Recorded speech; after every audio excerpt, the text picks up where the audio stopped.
Hello there, everyone, and welcome back to the Nintendo Select Podcast. I am your host, BoTalksGames, joined as always by the backlog bantering Tucker Hazel. Now, Tucker, we just had a little bit of a recording issue. Yeah. I don't like those. What the hell was that? Yeah, I hate audio. Actually, no, hey, hold on. We've almost never had those here, though. We're almost 3 months into this podcast, and we haven't had major technical issues, so one that took us like 90 seconds to figure out, I would count our blessings. That's pretty good, all things considered. I don't know if we figured it out, though, so I'm on edge now. Everything's real. We were having like audio stuff before we started recording, and now I'm cutting out for you, and I'm on edge for this episode of the Nintendo Select Podcast. Of course, this is our weekly Nintendo show, though. You can find us on Spotify, Apple Podcasts, all of that. Rate us, review us. We do really appreciate it. Are we on Stitcher? Switcher? You ever use Stitcher? Oh, Stitcher, no. I don't think I know anyone who knows. I don't know what that is. I just do the main two, Spotify and Apple Podcasts. But we actually have like 30 people that listen on Spotify every week, which is really cool. Good. Really cool. Thank you. Yeah, we appreciate that, of course. Probably going to be a little bit of a lighter episode because there wasn't a ton of news, but we are going to be following up on our thoughts on certain games from the Nintendo Direct, where certain games were, Switch 2 stuff we'll be talking about, and all of the in-between. But Tucker, how you been? How you doing? I have been really good. I've had a lot of weird things happen this past week. Number one, and probably one of the weirdest things that ever happened to me, Abram is staying at my house. Abram from Backlog Banter. That's a strange thing to have happen to you. That's scary. Let me tell you. I'd be scared. I know. God, I've been shaking in my bed like this every night. My eyes open. I'm sleeping with one eye open. Is he sleeping with you? Unfortunately, not. No, he's on the couch. But things can change. I'll let you know next week. Because he'll still be here. You have a week and a half.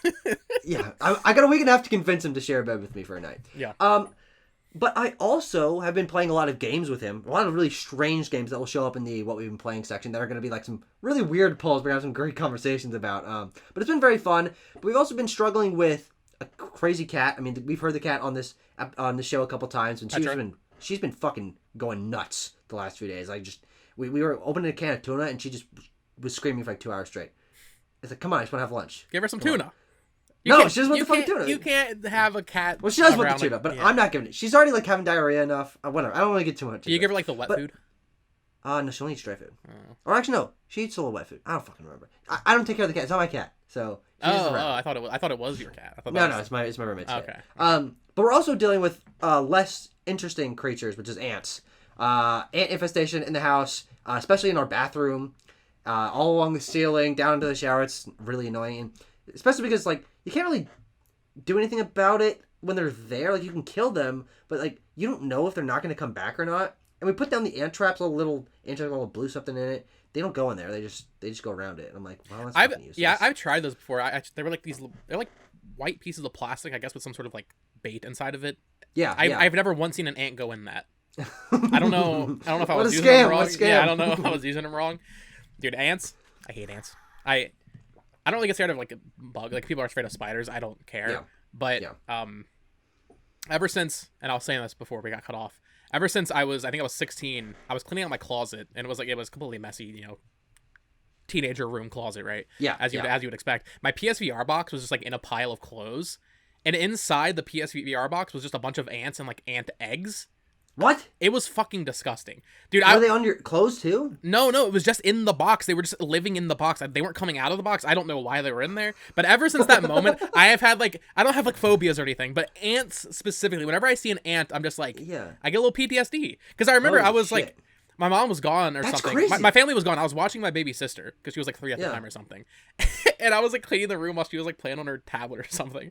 And I just opened up the PSVR box like, oh, I wonder if I have any accessories in here I need to check or whatever it is. And then I open it up and there's like all the white ant eggs. Jesus Christ! I threw that box down so fast, and I came back with repellent and just obliterated it. But of course, absolutely. I do not like ants. That's a great reason to. Yeah. I mean, they're in a place that you don't expect them to be, and then there's there and nowhere else. You're like, how? These are freaky little creatures that can do anything. Yeah, I don't like ants. And they build. You ever think about that? Like we build things. Ants and termites also build shit. Yeah, that's crazy. It's terrible. But yeah, for me it was also a busy week. I've only played really one game. We're gonna talk about two a little bit, but we'll talk about Yakuza, of course, when we get to what we're playing. Yeah, it's been busy with work stuff, YouTube stuff. Got an Apple Watch. Not sure why. Oh, look at you. Yeah, fancy. But yeah, busy week. But I do have... We're going to get into some questions at the top here before we get into our regular news segment, Tucker. So we have a very special segment here. Very special question. From one Abram Buhner. Hey, NS boys. Can you hear me? Hello? Tucker? Yeah, hello? Can you hear me? Yeah, did you have to reset your Wi-Fi or something? Did I disconnect? Everything was frozen, just completely frozen. What is happening? And now it's did you change anything? No, I didn't move.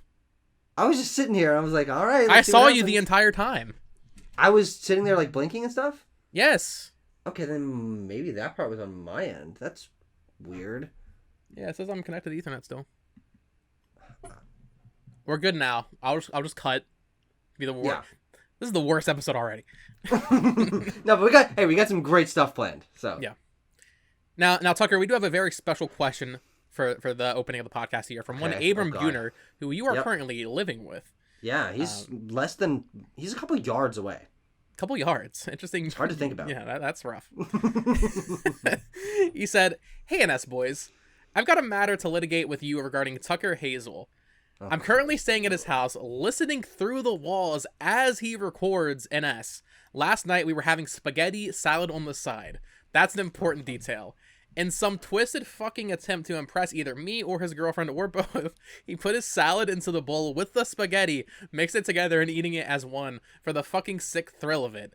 He has this strange reverse food separating OCD situation that always results in a, to borrow a Zelda term, dubious combination. My question to you, why is he like this? Do you still want him as your co-host with this information? Tucker, first of all, you're fucked in the head. Why would you do that? I was just wondering what it would taste like, And actually it was not that bad, to be 100% honest. I mean, think about it. It's so a couple savory flavors, a little bit of crunchy, a little bit of chewy. Okay, what was in the salad? That's what... It was a super chopped up Caesar salad. Okay. So it was some crouton bits, a little bit of Parmesan cheese, and lettuce. Okay. No dressings. Yeah. No dressings in the salad. No ranch dressing. The Caesar salad. Right. Yeah, of course. Yeah. You're sick. It wasn't that bad. But it's not like... Okay. Now, all right, I gotta explain myself, right? It's not like I did that for my whole bowl. I ate most of my pasta. And then I had a little bit of salad left, a little bit of pasta. I'm like, these two things go very well together. They complement each other flavor-wise. I wonder if they would be good mixed together. So I just do a little chemistry. And look, here's the thing. Think about human progress, okay? Think about the guy who invented the wheel, fire. I consider myself in that lineage. I'm doing things no man has ever dared to before, and eventually I will stumble upon something that will change the course of humanity. And then you want that guy as your co-host on a podcast. You want to be the guy who in the history books also this amazing guy that invented one of the greatest things in the history of humanity. He also he hosted this podcast for a while with this dumb fuck Bo. You want to be in the history books, and I'm your in, Bo. I'm your in. I don't know if I'm buying your sales pitch here. Is this just something you do? Like you mix foods together? Yeah, I don't know. I just find it very interesting. Because when I was a kid, I would always mix, the primary one was mashed potatoes and meatloaf. I would mash up the meatloaf, add the ketchup, and mix it with the mashed potatoes. I think that combination is phenomenal. I still do that to this day. Sure. But, I mean, think about, most dishes. They're mostly just foods mixed together. I'm like, I might as well try something that sounds okay and see if it works. And most of the time, it's not, horrendous enough to be like, okay, I'm not going to make this again, but, it was a serviceable experience. I had my fill. I'm not, I mean, sometimes I'll do some real heinous shit. But I would consider salad and pasta not the most heinous thing. Sure. That's fair. Yeah, I don't know. I told you. Look, I did it. I convinced you maybe it wasn't that weird. Well, I don't know about spaghetti and salad. That's a little weird. But definitely, in general... Oh, rotini, okay. Get your shit straight, Abram. Yeah, come on. In general, I don't like mixing food together. However, ever since I was a kid, fried chicken, a little mashed potato, a little dip in that. Yeah. Sure. Yeah. It's a good mixture. But to answer the question, do you still want as your co-host? Probably not. Oh, God damn it! I just got myself fired. Well, there goes my income. Yeah. Oh, I'm never gonna pay you. No. Nah. Maybe if we get 30,000 listeners a month, we'll get Tucker on payroll here. Sure. Now, you also said you had a surprise segment you wanted to bring up. Is there a time frame on that? Should we do that now? It can happen at any point. But so you're waiting. You're it's gonna be a moment of surprise. Oh no, I mean, when we've got a moment. Like, fuck it, let's do it now. Let's do it now. Yeah, we have a moment. So, was it good? Yeah, a couple moments. It's a long ass podcast. Why not throw a little spice into the ring? Sure.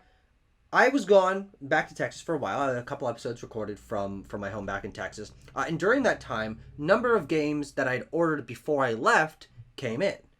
So I had a couple packages to open when I got here, and I'll show you some of those games. But also, so this is a pickups segment. This is a Tucker Hazel pickups game collecting segment. I also stopped by a really great local retro game store with Abram when we were in Omaha, a place called Ben's Game Zone, which I've been going to for years. That's where I actually got my first NES back, I don't know, like 8 years ago at this point. So I've been shopping there for a long time. Mm-hmm. But the primary thing that we'll kick off this segment is, of course, the arrival of Nice. We Love Katamari plus Reroll plus Royal Reverie. I've got my Katamari hat back there. I was wearing that on when we were reacting to. Who is that the a Xbox cutout showcase. of? Next to the hat. Oh, that's Timo. That's one of the co-hosts on Backlot Banter. Okay. I always wondered who that was. He's dressed like a Russian like serf, and he's got a copy of the Communist Manifesto. Okay. It's hard to tell because it's for me it's like 8 pixels. Yeah. But no, yeah, he's back there. We'll show that prop sometime. But anyway, back to Katamari. So I was thinking about the fact that I was receiving Royal Reverie. Well, We Love Katamari, Reroll plus Royal Reverie to be more specific. And I was like, damn, I have a lot of Katamari games, but I don't have all of them. So I just went ahead and bought the ones that I didn't have. And so... Oh, he's really reaching over there. I have a physical copy of every single Katamari game. Of course, we touched my Katamari PS Vita game. Have not played that one yet. Me and my Katamari on PSP. Doesn't work so well with only one joystick. Of course, Katamari Damacy Reroll, classic. We Love Katamari on PS2. Unfortunately, the Greatest Hits version, which really pissed me off. Copy of Katamari Damacy. That's PS2, a clean copy. It's really goddamn good. And complete in box. It's got the manual and everything. It's really good condition. Katamari Forever, PS3, and beautiful Katamari, Xbox 360. So there it is, complete Katamari collection. Now, am I stupid, or did we already Probably. do this last week? You didn't show them, but I think I didn't show them. We definitely talked about like the titles of the Katamari franchise. Yeah, no, but I just wanted to make sure that everyone knew. Like, I wasn't fucking with you guys. I actually have all the Katamari games now. Okay, you're flexing your Katamari collection. Exactly. No, absolutely I am. Because who else is going to do that? You come here for the unique personality, and no one else is going to flex the Katamari collection like I am. Well, speaking of Katamari, let's just talk about this really quick. There was the Annapurna showcase. We just watched that together. Oh yeah. Who's his name? You're familiar with the guy. Keita Takahashi. He announced a new game. Of Katamari. Yeah. I don't think there was too much else in the Annapurna showcase that we really need to get into the news. Cocoon has a release date, but that game looked fantastic. It's not coming to Switch. I would imagine maybe later it would. He announced, what was it called? 2 a T? Yeah. Yeah. Very good trailer. Also, just very good showcase overall. No, it definitely was. I love tuning into more indie focused directs because I find them to be a lot more connected to the developers, and I think this was the perfect example of that. Of course, we get some indie worlds from Nintendo that do a little bit of a before and after talking to the developers. They're like, hey, this is my game, usually from a bunch of different places across the globe, which is really cool. And Annapurna did that as well. They did some developer showcase. They just talked about some people making their games, showed off a wide variety of trailers, a couple of new announcements, updates on games that we've been waiting for, like Thirsty Suitors, and some big announcements, most of which are not coming to Switch. There was a very scant few games in here that were coming to Switch, but I thought it was a phenomenal showcase, and especially because there was a couple of games in there that are from developers of some of my favorite games, and so I got a bunch of big pops. Keita Takahashi's next game with Devolver coming to Game Pass. Oh my god, could that be more perfect? Flock from the team at Hollow Pawns, which is Rick Hogg and Ricky Haggett, the creators of Hohokum, Wilmot's Warehouse, and I Am Dead. Their new game, Flock, which I'm very excited for. Doesn't have a release date, which I'm upset about. And Messoff's new game, Ghost Bike, which is weird. That looks sick. Don't really know anything about it. Yeah. Annapurna in-house developing a apparently canon Blade Runner game, which is crazy. Looks really good. A lot of really cool looking, really good looking games in there. So I think that was one of my favorite showcases of the summer. And in a summer full of really good showcases on the whole. There's 2 good showcases. there was Xbox. Come there was on. Xbox and Nintendo. Am I forgetting another one? Certainly wasn't PlayStation. That's enough for me. I guess what I'm saying. Fair. Yeah, it was a good showcase. Just Yeah. not a ton of Nintendo stuff. But I'm excited for Cocoon because that's one of the creators of Inside and Limbo because they like split off, right? So pretty good stuff there. Now we talked about Annapurna, but you also interrupted my pickup section. Was there more? Was there more pickups? I'm not. Oh no, I'm not. Because I didn't get most Tucker, of these games. I thought it was you were just flexing the Katamari right now. No. God no. Because most of these, a few of these games came in over the past week, which was Beautiful Katamari and Touch My Katamari. Those were the last two that I needed. But as I said, I stopped by. Oh God, bro! What did you do? I stopped by a store with Abram. I did not get from the Retro Game Store, but I picked up very cheap copies of Destruction All Stars and Bell and Wonderworld for PS5 because I also got a PS5 with a disc drive over the course of the last week, which is very exciting to me. Finally, I can start getting my own PS5 games, and the first one I picked up, Diablo 4. Oh, nice! We need to PS5. play that. I got it on some XQC deal that was for only $40. So I'm like, hell yeah, sure, $30 off a brand new game, perfect. Sonic the Hedgehog, Sonic 06, very good copy. You tagged me in that Good post, quality. Xenoblade 4 with Sonic and the realistic like princess little girl. It was really Xenoblade funny. 4. They were running through the fucking Windows 95 default background. Yeah. We got We Party You. How much did you get that for? That's an expensive game. That was like $25. You got a really good deal on that. Yeah, I guess so. I got the inserts and everything. I'm not sure what it's going for right now. That was like $80 a year ago. Really? It was an expensive I definitely game. did not pay that much. I mean, maybe I'm looking it up. Weird. I mean, there's like a couple like nicks on it, which, by the way, you ever think about that? Like, you ever look at a copy of a game and like there's just like some scissor marks and like, how did you manage to fucking do that? Like, oh Jesus. Like, I don't know if you can see it, but like that. Yeah, like what is that specific thing? How? How's that fucking possible? But I also got Wii Play Motion. I was planning on playing this with Abram, but I actually don't have any Wiimotes with Wii Motion Plus, so I can't play. Oh, really? Wow. So that's a little disappointing. But I own the game, and I got a pretty good deal on this, even though it's got a lot of scuff on it. So, but whatever. Yeah, Wii Party U is like $60 still, so you got a good deal. Bizarre, huh? Well, Nice. I'm happy with that then. Yeah, that's a good deal. And then the games that I picked up from Sonic 06 was one of them, but the games I picked up from Ben's Game Zone, some cheap PSP, Sony published games, Hot Shots Golf, Open T 1 and 2. This was like $10 for the two of them, so not too bad, both complete in box. Then I decided that I would be a GTA collector, so I picked up GTA 4, San Andreas, and Vice City, all complete in box for about $10 a piece. Pretty good, all things considering. Nice. For those, Genji, Dawn of the Samurai, a very weird. I've always heard of that Sony, game, but I don't even know what it is. Like Sony published game there. Yeah. I got no goddamn clue. Gotta be honest, no fucking clue. And Abram gave me his copy of Mega Man 11, so now I've got Mega Man 11. Is Abram just like a huge Mega Man 11 hater? Is he like he just doesn't care. Hates it so much he had to get rid of it? I think someone gave this to him and he just doesn't care about it. So he's like, you're playing the Mega Man games. Do you want to play it? I'm like, yeah. Okay, sure. And then finally, I picked up X Squad. Now, Bo, do you know what X Squad is? I'm afraid I don't know if I want to know what X Squad is. Well, no, it's a game that's interesting for one very specific reason. It's not the game itself; it's actually its development context. A game by EA Games, but not only EA. The only time that EA and Square ever teamed up. This is a EA and Square co-developed game. Weird. Which is bizarre. It was the only one they ever did, because then Square and Enix merged and became Square Enix, and they dropped all their contracts for. So that must be an EA. early PS2 game then, like. Yeah, launch game definitely. Yeah. Because they merged 2000. shortly after. Yeah, that would be the launch year. Yeah.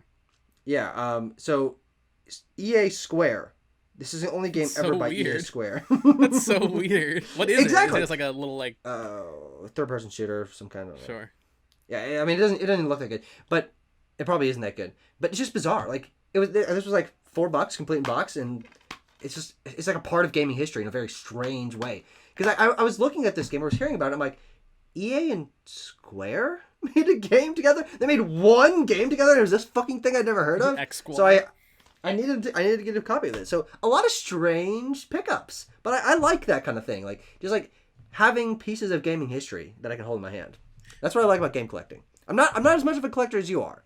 I'm a baby in comparison, but sure. I've got a little bit of a knack for it. Well, it's funny because like I could see my younger self in you. Like Bo 3 years ago was doing the same thing, buying the same types of games that were just like weird and interesting.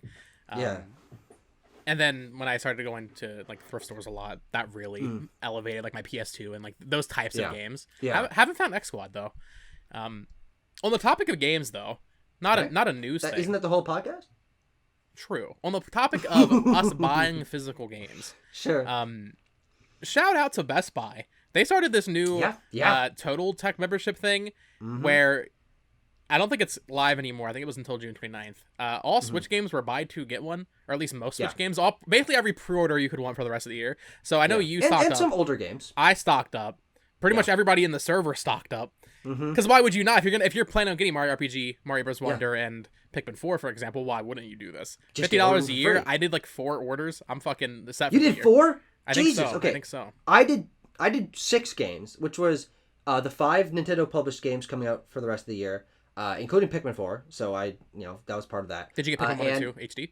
No, I've got those digitally. It's fine. I'm not worried about getting that collecting. Sure. And also Sonic Superstars. So I got I got Wonder, I got WarioWare, Detective Pikachu, Mario RPG, Sonic Superstars, and Pikmin 4. And I think I probably saved like $60-$70 on the whole lot of them. So I basically got one of them for free. But still, I was planning on getting all those games anyway. Well, now you have the membership for a year, and they'll probably do this deal again. True. That's a great point. Eventually. That's a great point.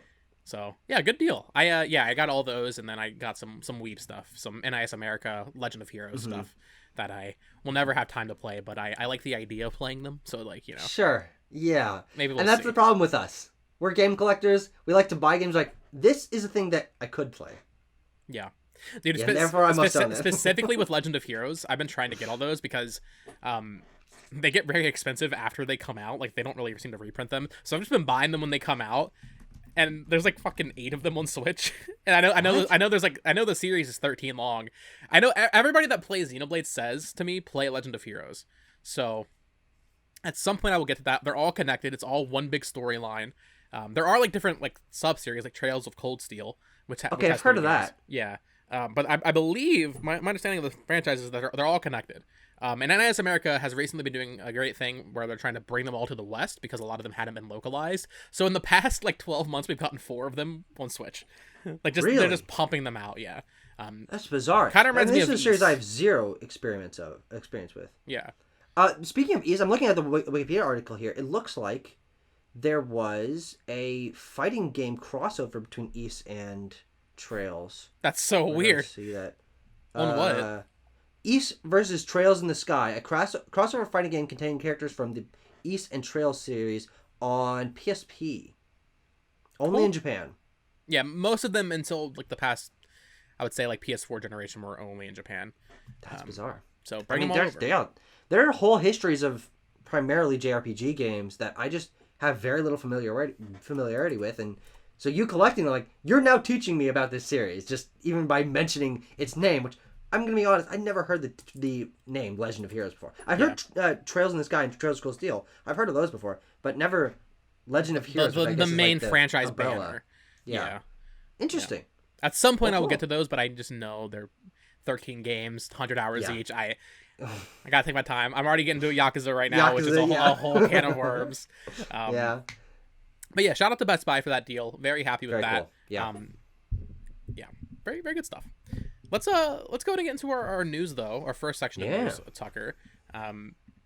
So this past week we got the, let's say, gameplay reveal of Everybody Want to Switch, because they released that weird video last live week. Action thing with the content creators. Yeah, they released that last week, and it didn't really tell us much. We got some ideas of what was in the game, but since then, like Game Explain and other press have gotten to play the game. They released a website that showed there are 17 games in this. Which is weird. I thought there were 16. I heard that a bunch of times, and apparently there are just 17 instead of 16. I don't know how that got mixed in translation or whatever, but I don't know. Does it really matter? Not really. What do you think of all of the games in here? We're not going to go through each one individually, but I have to say, to Nintendo's credit, there were a couple in here that I thought were actually interesting. Specifically, the main one that I thought was cool, and here's the thing. Cool in like the 1-2 Switch sphere. is very different from like cool in general. Yeah. There's one game where you hide the Joy-Con and then the other person will like come back into the room. Yeah, Playing hide the Joy-Con? We're playing hide the Joy-Con. You know where I'm putting it. you hide the Joy-Con and the other person comes in with, they bring in their other Joy-Con and you kind of like look for the vibration, which someone will do what we're joking about. But that's what I was kind of hoping for more of, because everybody 1-2 Switch had really great HD Rumble implementation, stuff that could only be done with the Switch. Yeah. From what we saw with that video last week, it didn't look like anything that was impossible without the Joy-Con. So the fact that there is a mix of Joy-Con games, smartphone games, there are some games that only use one or the other or both. Yeah. Which is cool. For $30, I think this will be fun. But yeah, it's a fascinating little package because it seems to be more based on games people are familiar with or that have been done. Like Musical Chairs is in the game. Yeah, Musical Chairs is one of them. Bingo, just fucking bingo with your phone, with your friends, is one of the 17 games in this collection, which would feel more at home in Clubhouse games.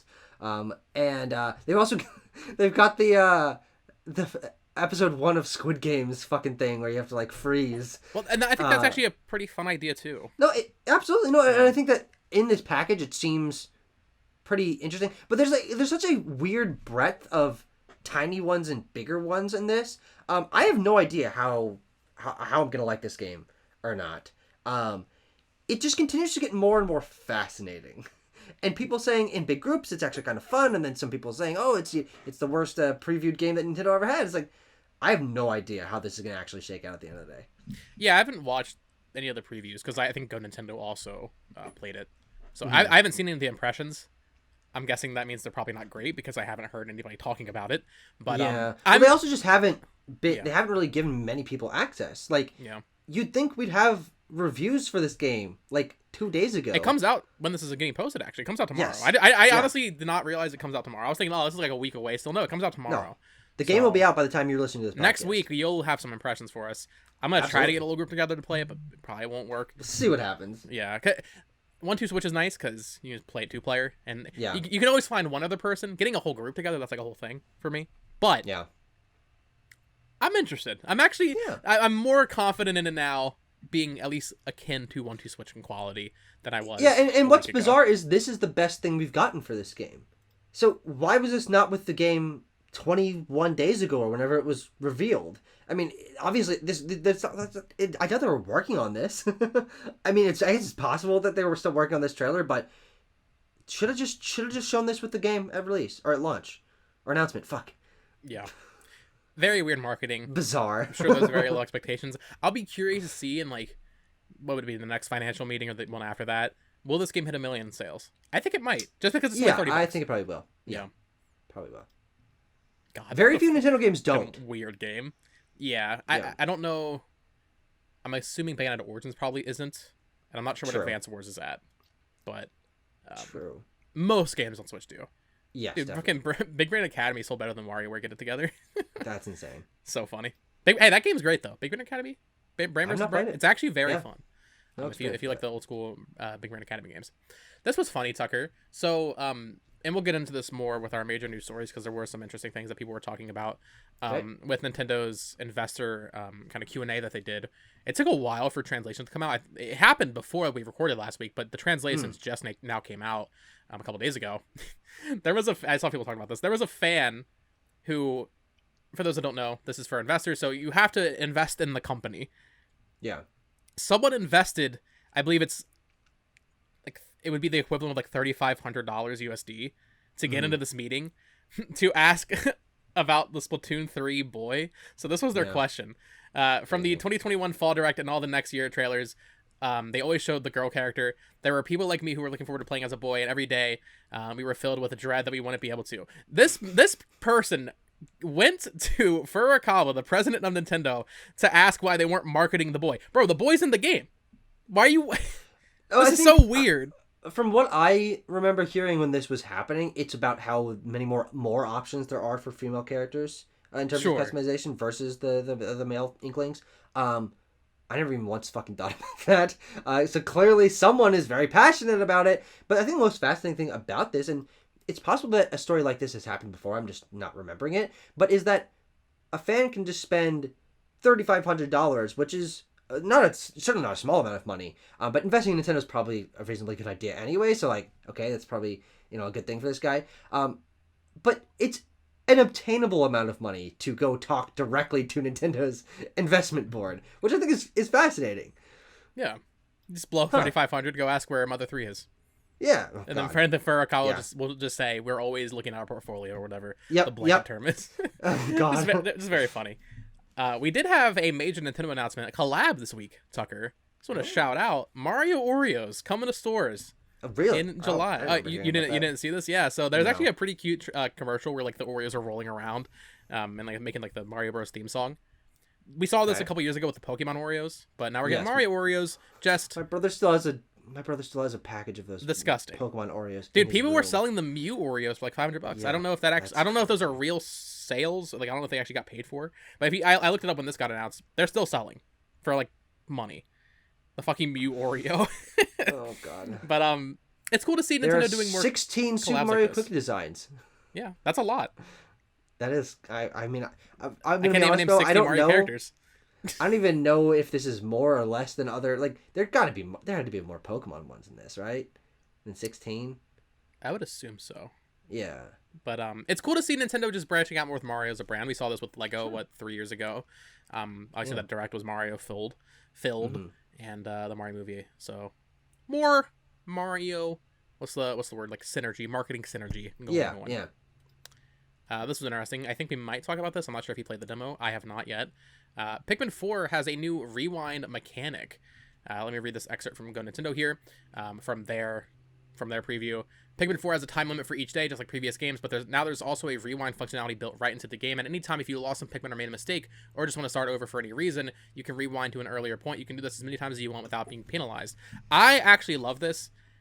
Something I've learned about myself as I've gotten a little bit older is that I just don't... I'm okay with the game being hard, but when it's something where like, oh, I lose a bunch of Pikmin and then I'm just fucked, I hate that. Same thing with Fire Emblem, like to be able to rewind if you fuck up. Like, just give me the option. And if you're, I saw some people saying like, oh, this takes away the challenge. First of all, it's Pikmin.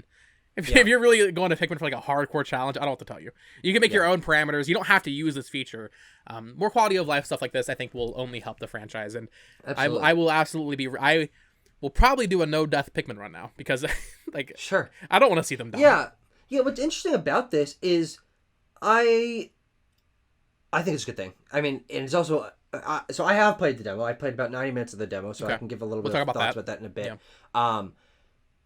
I didn't even realize it was in there because it's like in the pause menu. You have to like search. You have to like go to it. It's not like you press a button and it does it. You have to like go activate it. So it's very easy to not do. It's not like it's in your face, tempting you the whole time, which I think is nice. And it means like 90% of people are probably not going to use that or really even realize that it's there because through the part of the game that I've played so far, it never even mentions that's there. So I think that's a good balance in terms of not tempting people to use it too much or like rely on it, but having it there if you want to. I think that's absolutely a good idea, especially because I remember when I was playing through Pikmin 1 and I was really stressed about making that. Obviously, this is different because this game does not have an overall time limit, which I believe we kind of found out about within the last few days. But in Pikmin 1, I was restarting days because I'm like, I didn't get enough done. So I need to replay this day in order to, now that I know what to do and what to avoid and how not to kill my Pikmin. And so it was just kind of like a frustrating, okay, guess I gotta do this again. And if Pikmin 1 had that, I wouldn't have had to do that. But I really like what Pikmin 4 is doing in terms of accessibility, but I think it's more just quality of life, to be honest. It's just options for how you want to play the game, and it seems like the game is really chock full of those. Yeah, I'm really excited to check out the demo tonight. I wanted to play it last night, but I just didn't have time, so I'll be doing that later, and I'll talk about it next week. Because we did find out also, for those that don't know, the demo progress does carry over to the full game, which is why I wasn't sure if I wanted to play it, but it is just the beginning of the game, and it carries over, so very happy about that. It's not even just the beginning of the game, it's like I saw someone post like a 4-hour gameplay of it. I don't know if the demo's actually that long, but... I mean, I've played 90 minutes of it, and I'm not close to the end of it, so... Yeah. I also think that it's going to be a good idea it's a good thing for me and other hardcore Pikmin fans to do this, because this is a very tutorial-y. Can I just talk about my thoughts about the demo? Sure, let's go ahead and get into it, because you have way more than me for what we're playing anyway, yeah. But the demo is very tutorial-y. It's very different from what Pikmin has been before, but I think that's important for multiple reasons. Number one, there are a lot more mechanics, just period. You have to learn how to control Ochi and using his like sniffing and his charging and riding him. Of course, teach you how to use Ice Pikmin. Even just for new Pikmin players, how to what an onion does, what different kinds of Pikmin do. Like, there's a lot to cover in this, especially because this is a much more story and character focused game than previous Pikmin games. Which, to be 100% honest, I am so happy that they've made this change. And frankly, it makes Pikmin 4 feel like a really great next step for the franchise, because Pikmin 1 and 3 are very simple games. They're simply mechanically, there's not a lot of tutorial, there's not a lot of dialogue, not a lot of character. But from even just the 90 minutes or so that I've played of Pikmin 4, I already care about the 2 characters that I've met more than I ever did. Louis, Olimar, Alf, Brittany, Charlie. Like, they were fine. Like, I liked their designs and they had funny little voices. But I've only met 2 characters, which is Captain Shepard and Colin, and they already have way more personality and more interesting backstories and like an interesting context in this world. So like, I've only played a little bit, obviously, but I'm pretty confident in saying Pikmin 4 will probably be my favorite entry in the series, because I think it is taking a lot of steps forward for Pikmin, because it's adding in more modern elements. It is telling a little bit more of a story. And there's just a lot more going on mechanically, which really, really excites me, because even though I love Pikmin, that simplicity was a little bit repetitive at a certain point, especially 3 games in. Yeah, no, that all sounds great. I'm even more excited to check it out now. I did see some people complaining that apparently this game retcons the other games canonically. It's like an alternate universe kind of thing, I guess. Yeah, because Olimar is, I get from what I heard or read, people are saying like Olimar doesn't remember this planet or something. It's his first time landing on it. Yeah. Or, I mean, actually, it might be that he doesn't remember. There might be some reveal near the end of the game or something. I have no idea. Obviously, I've barely played any of it. But at the moment, I'm just taking it as the other games didn't happen. This is just another way that Olimar could have arrived. It was so funny, dude, because there was this meme recently with that picture of Olimar where it's just like his face, and people on Twitter, everybody in the Pikmin fandom basically was making that the profile picture on Twitter. Yeah. And I saw one tweet complaining about how they retconned the Pikmin canon, and then it was just a bunch of people with like the Olimar picture replying like, "No! How could they get rid of the Pikmin canon?" And I'm just like, it barely exists. Bro, it barely are you exists. really getting upset about the Pikmin canon? Yeah, it's crazy. No, I think the game is great so far. I think doing maybe a more story focus, you probably didn't need to reboot it, but giving it just that's weird. Yeah, giving it a more bigger story focus though, that's great. After hearing you talk about it, I'm even more excited. It sounds great. Yeah. Are glow Pikmin in the demo? I haven't gotten to that part yet. Okay. I only just finished my first real day. Wow, there's that many tutorials that it took you 90 minutes to do that? Yeah, I'd say the first 45, 50 minutes are like a linear thing. You do a little section with Olimar at the beginning, and then you make your character, and then you meet Ochi, and then you meet the first guy, and then you go underground for the first time, and then you save the other captain, and then you go to the ship. So like, there's a lot of like things that it's introducing you to, and I personally think it's at a good clip. I also am not turned off by a bunch of dialogue, because hearing Cullen talk about the context of the Rescue Corps, and then telling me a little bit about what this planet is and what his history is, I think it's a great thing for connecting me to this world and having it feel more fleshed out and immersive. So it's a positive thing for me, but I've also been seeing a lot of people saying, "Oh, I just want to play the game. Why is there so much talking?" And I'm like, my brother in Crisis 2023, games have changed, and making the game have a little more story and context and character, I think is a very good thing. Yeah, it is interesting too, because I wonder if Pikmin 3 is like maybe 12 hours long, I want to say. Mm-hmm. This will probably be the longest Pikmin game then. If they're giving us a demo that's 3 hours long, yeah. Yeah. It's exciting. It is like imagine this like a 30-hour Pikmin game. Dude, don't even get me started. Because the game just takes place in this backyard, right? In like the house? Or is there other areas? Yeah. I'd say there are probably other areas. Yeah. I'm excited. Yeah. Coming out in 3 weeks now, so not too long to wait, and then we have that demo to keep us over. or hold us over. Tucker, there was a Sonic Central last week. There was. I watched it. You tried to get me to watch it with you, and I was just like, no, nothing's gonna happen. You were fucking right. You were like saying like, oh, they're gonna announce some Sonic Frontiers 2 tease, and I was like, bro, they haven't even released the DLC yet, which is all we got really. Yeah, we got there was new DLC added, which having not played Sonic Frontiers, what does this even mean? They added new challenges. Okay, that makes sense. New moves. Yeah, because you can like upgrade his moveset and like do different attacks. So oh, I don't know if it just expands his arsenal or like replaces like some of the other ones. But that's a weird thing to update. I feel like. Yeah, they also added like very weird birthday hats to everything. Yeah, Sonic's birthday accessories. It says here new collectible Coco. Yeah, which are, by the way, I don't know if you've seen them or know the context in the game. They are literally just oh Christ, the fucking little leaf guys from the Koroks from Breath of the Wild. They're literally just Koroks. Bruh, they didn't even try to hide it. They're little guys with leaves on their head that are hiding around the environment that you collect to upgrade yourself. SEGA. Are you fucking it's kidding so me? funny. Bruh. In that Sonic Center, though, we also got some stuff about Sonic Superstars. We do know now it's coming October 17th, which is... God damn it. Yeah, that's poor Sonic, that's all I'm saying. Yes. It's coming out 3 days before Mario. Maybe that'll be enough time to just finish it, like in a couple days, and then... Could be a short game. If I really try... Yeah. God. I'm gonna wait on this because I'm not gonna pay $60 for fucking Sonic Superstars. It'll be $20 on Black Friday anyway. Yeah, I already ordered it. Yeah, that's why I didn't pre-order it because I was like, I spent last year specifically. Caleb bought Sonic Frontiers on launch day for $60. Yeah, literally 2 days later it was $30. Yeah, that and Gotham Knights have notoriously quick drop-offs in their price. That was crazy. I don't trust Sonic right now. So I'll wait for Black Friday on that. But they also announced Lego Eggman and Sonic skins for the game. I think it's like a pre-order bonus or something. So how that works, I have no goddamn clue. Yeah, I don't know how that's gonna work. Interesting though. I kind of like it. Weird. Yeah, and they announced a Sonic cooler.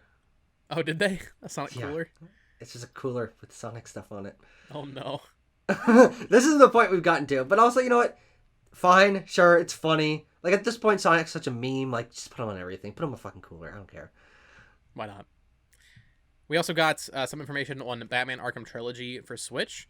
So first of all, it's getting a physical release. I did not know that. Whoa. I did not expect that I don't know why. It just didn't seem like something they're going to do. However, I did see people complaining because there is only one game on the cartridge. Arkham Asylum is on the cartridge and the other two are downloads. I don't know. People always freak out about this. And like as a collector, yeah, it'd be nice if they were on the cartridge, but what do you really expect? I mean, Arkham Knight's a PS4 game. There'd be no way for them all to fit on the cartridge. So yeah, to me, it's kind of like a non-issue. Now we talked about last week with Metal Gear Solid Collection. Apparently, there's like no games on the cartridge. That's just lazy. But or even like the Resident Evil Collection has 4 on the cartridge and then 5 or 6 of downloads. I'd prefer if you could just buy them all individually and get a physical cartridge and have them on there. But I don't see. Oh, I see. Like have a physical cartridge of 4, 5, and 6. Right. Just separately. Sell them separately. If you can't get it all in one cartridge. But I don't know. I have some people complaining about this. First of all, we're 6 years into the Switch. Why are you surprised? Also, were you expecting this to be all on there? Yeah, I mean, those are some reasonably big games. I don't know if we know like the download size yet. We actually might, but I don't really care to check. But they're probably pretty big, all things considered. Yeah. They also look like ass. That trailer did not sell me on playing Arkham Knight on my fucking Switch. I would need to go back and look. I thought it didn't look too bad for a Switch port. Maybe I'm just. Then again, the other two are. I didn't know which one I was looking at which point in the trailer, but they are 360 games for the most part. And then Arkham Knight was PS4 and Xbox One. So, interesting. I probably won't be playing these on Switch. If I played them, I would play them on PS4. But still good to know they are hardcore recommend Asylum for me, which I think I did recommend last week. But I'm saying it again, Asylum's fucking phenomenal. Speaking of some weird download shit, this came out of nowhere. The Medium is coming to Switch as a cloud version on June 29th. Available now, actually. What the fuck? Yeah, the Medium is now available on the Switch as a cloud version. Okay. I don't know why. For those that don't know, the Medium is the game developed by Blue Routine. This was actually one of like the first games revealed for the Series X. I want to say it was a Series X exclusive for a while. Then it came to PS5. Not very well received game. I always thought it looked kind of cool. It had this weird thing played where a couple hours of it. It had like the two realities, right, or something. Yeah. Yeah, you like swap between like the living world and the dead world or whatever, and your character, I think her name is Marianne. I like her design. She has white hair. Yeah, that's like honestly, in one world. I can't remember. Sure. That game went in one ear and out the other. The actual like the world design and stuff is fine. Is like pretty interesting, but it's a very basic walking around like solving incredibly basic puzzles. So maybe light combat. Dude, I always question these Cloud versions because like, okay, Resident Evil 7 and 8 Cloud. Resident Evil's huge. Okay, Kingdom Hearts, that makes sense. I mean, it'd be better if they were ported natively, but like, I can understand why someone would buy Kingdom Hearts. Hitman 3. Control, Hitman 3, and then this is easily the weirdest one, the medium, bro. Who is copping the medium Cloud version? I would not be surprised if this like doesn't even sell like 100 copies. No, I don't think so. I don't think who the fuck is buying this? Yeah, I'm not sure how much it is, but why'd they even bother? It's so weird. Because I gotta imagine this is. I mean, actually, is it? And maybe it's just not that hard to make a cloud version because you're streaming it from somewhere else. But you still have to have the interface and like the infrastructure somewhere to create this cloud version. Yeah. And maybe there's, I don't know. I'm not sure how exactly it works. I know like Microsoft and Sony have their own servers and all that, but yeah. Maybe there's just a company. Yeah, maybe there's just a company you can like be like, hey, I want to do this. Here's our monthly payment. Or something. Yeah. I don't know. Very very weird to see this come over. But hey, more third party support for the Switch. Sure. Yeah, sure. Kind of. I'm looking up a list of Nintendo Switch Cloud games. Did we miss any big ones? Oh, Assassin's Creed Odyssey. Plague Tale Innocence. I forgot about Assassin's Creed. Yeah. Guardians of the Galaxy. Oh yeah. Plague Tale Who's Requiem. playing these games on Switch? Dying Light 2. There's actually there's not that many. Like that's a good. That's a decent list though. That's more third party support than the Wii. Aliens Fireteam Elite only came out a couple months ago on Cloud version Switch. Yeah. Huh. And a few of these are actually Japan only. Only one of them. Assassin's Creed Odyssey is Japan only. That's what, yeah, I remember that. And then I think when it first came out, Resident Evil 7 was also only in Japan, but then later on when they did 8, 2, and 3. So actually, you know what this means, Tucker? In the next Nintendo Direct, we are getting Resident Evil 4 Cloud version for Switch. Yeah, maybe. Yeah, Village 7, 2, and 3 remakes are on there. So sure, yeah, that makes sense. I don't know who's buying these things. I could maybe see if you like rent them or something. Like I remember when PS Now was like the thing, you could just rent the games. Who's paying $60 for Kingdom Hearts Collection on Switch? What? Mm-hmm. That makes no sense. But Tucker, we did get a couple of showcases announced. I'm actually pretty excited for one of these. Really, actually, I'm excited for both of these. Fuck it. So the first one, Bandai Namco is doing a showcase for Anime Expo. They pull up the date here. Anime Expo is happening July 1st to the 4th, but they will be streaming their panel they're doing on... Okay, so it's a panel, not a showcase. Let's get it right here. July 1st at 4:30 p.m. at Pacific time. But they're straight up teasing new reveals, updates on old games. Very exciting for me because obviously Naruto Storm Connections does not have a release date, so that'll happen. That's a Switch game. But also, Dragon Ball Z Budokai Tenkaichi 4 was teased earlier this year, and I really want to see more of that, see if it's coming to Switch, and get more information from them. I saw some people saying, like, oh, they're going to have Shadows of the Urge Tree, or whatever it's called, the Elden Ring DLC here. That's no, they fucking won't. Are you kidding me? This is Anime Expo, guys. Also, Jeff has got that on lock. Don't be stupid. Come on, guys. Yeah. So that's definitely Game Awards this year, or maybe Gamescom. Oh, yeah, that could be at Opening Night Live, yeah. But, I'm excited for this. Anime games are something I... a little bit of a guilty pleasure, let's say. No, a normal pleasure. Normal pleasure for me. You do not hide that you're into anime stuff. You don't say. I'm just looking into my camera. But we are also getting another showcase later in July, on July 12th at 1 p.m. Pacific time from Limited Run Games. I was kind of confused that they didn't have one around E3 middle of June because they have for the past couple years. They tease 20 plus physical and digital releases revealed. They're also teasing just actual new game announcements here, assuming those will be smaller indie type games. But actually pretty excited for this because they did tease a couple months back. They have another 3DS game they have not announced yet, a physical 3DS game. Oh, so I would imagine that'll be immediately because last year they announced it was Go Go Coca Polo that was in their last showcase, and that got a physical release. Very random game, but I'm excited to see what their last 3DS game is. There was some. I'm sorry you had a stroke when announcing that game's title. There were some, I think, ESRB updates earlier this year for a couple games. VVVVV was one for 3DS. as well as Shantae and the Why? Pirate's Curse. So I don't know if those maybe that's connected. I'd be okay with a physical copy of VVV. Sure. That game's great. Yeah. No, I played the game. I had nothing against that game. It's like, boy, I guess we do know specifically who's buying them for 3DS.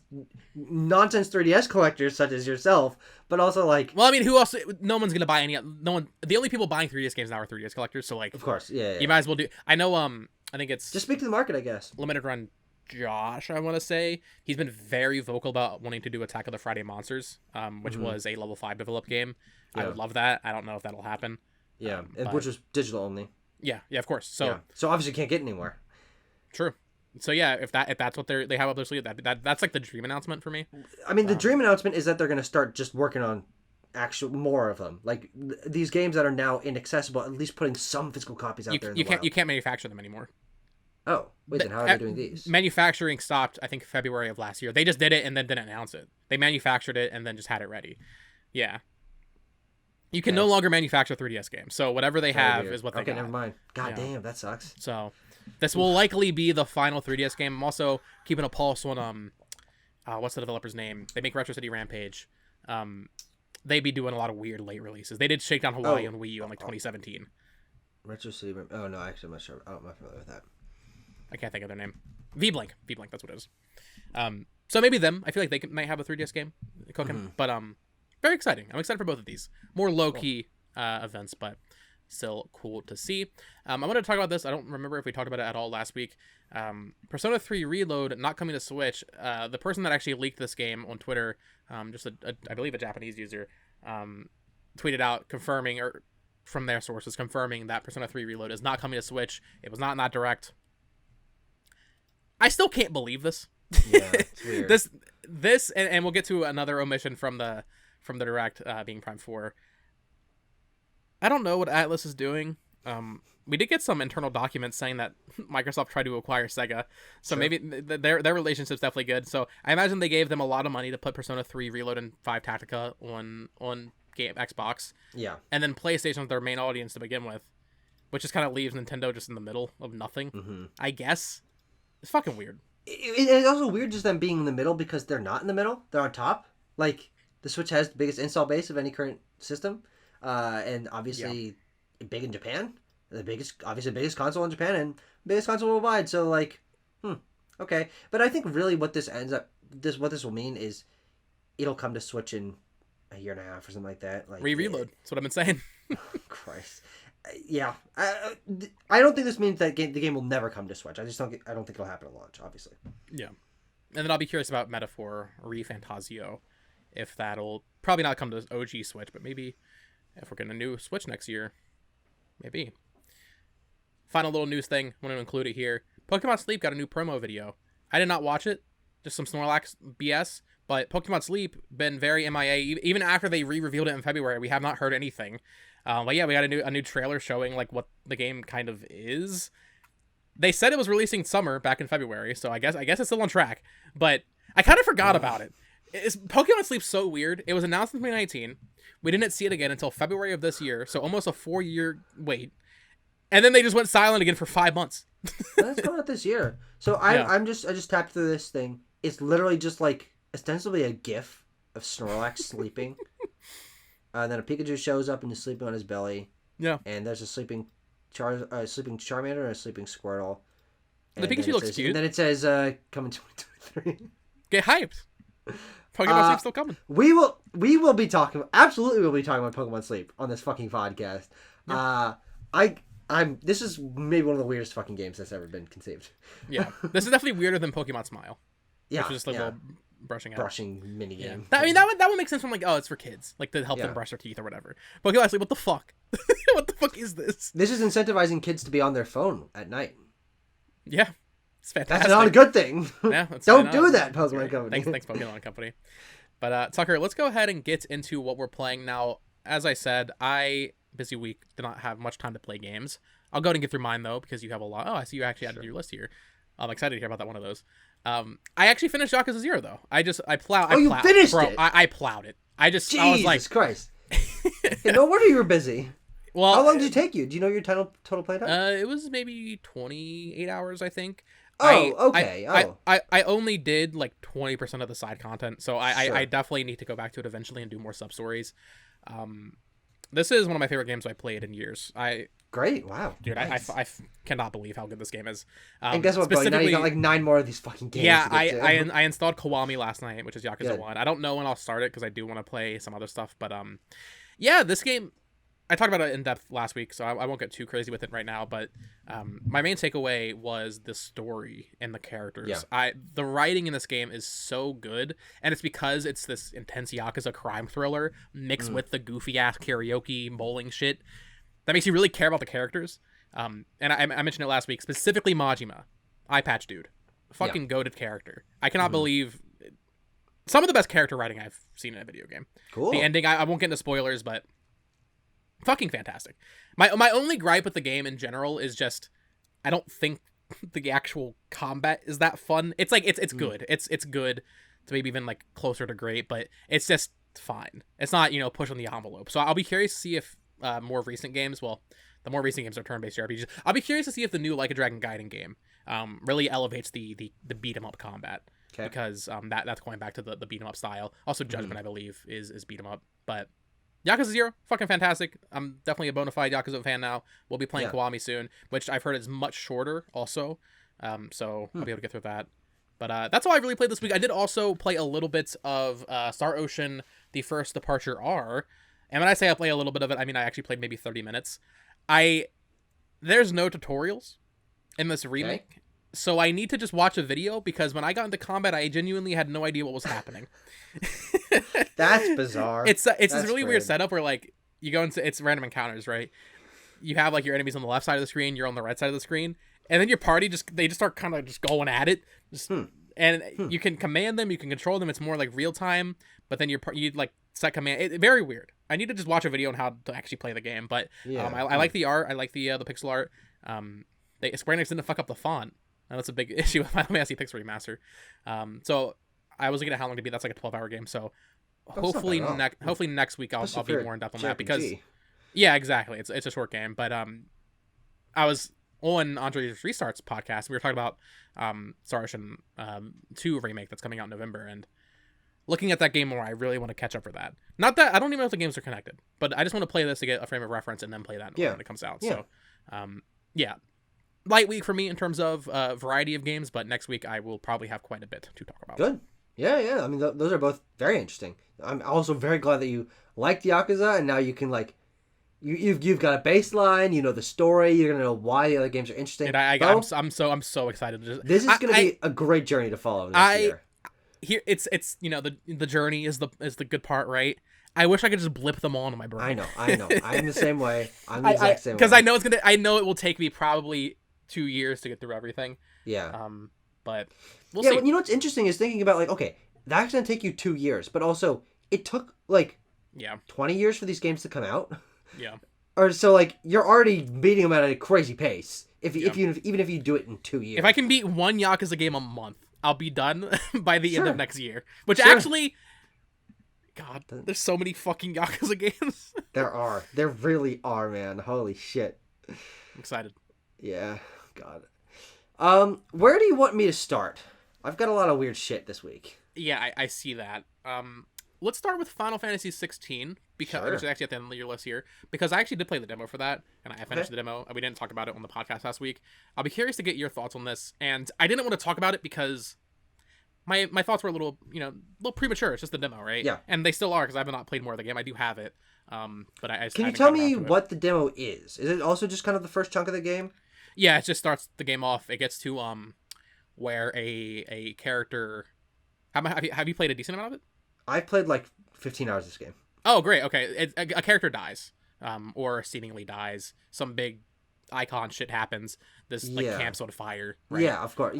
Yes, that's sort of the end of the prologue. The game gets a lot more diverse and interesting after that point. Okay, that's really basically like the opening. Sure. It's like an hour. It's like an hour of gameplay. Yeah. But I just wanted to say before I let you go into it, and obviously my full thoughts will be different once I play the game, I'm sure. The combat's fucking boring. Oh, really? Okay. I did not. Never mind. I know exactly what you're talking about. Yeah, I think from that little bit, I'm sure it opens up. You get more combos, and I'm sure it's much better. But I thought the combat wasn't great, and also, I keep seeing people say like, "Oh, this game looks beautiful." I don't really think it does, and also the frame rate's shit. Really? I even when performance mode, I believe it goes around like 45 FPS, and on quality mode, it's 30 FPS. I think it's locked, but no matter which one I played, it just felt like very stuttery. So I don't know if you've had any issues with that, but those are my only thoughts. I don't want to get too deep into it because I don't want to, criticize the game or talk about it too much without, like I said, I only played like an hour of the demo. But I'll be curious to see how my opinions change after I play. I'm sure it's not that bad, but no. I did love the story. I really like the characters and the setup from that prologue. Yeah. So you say it's probably not that bad. But this is like one of my favorite games of this year.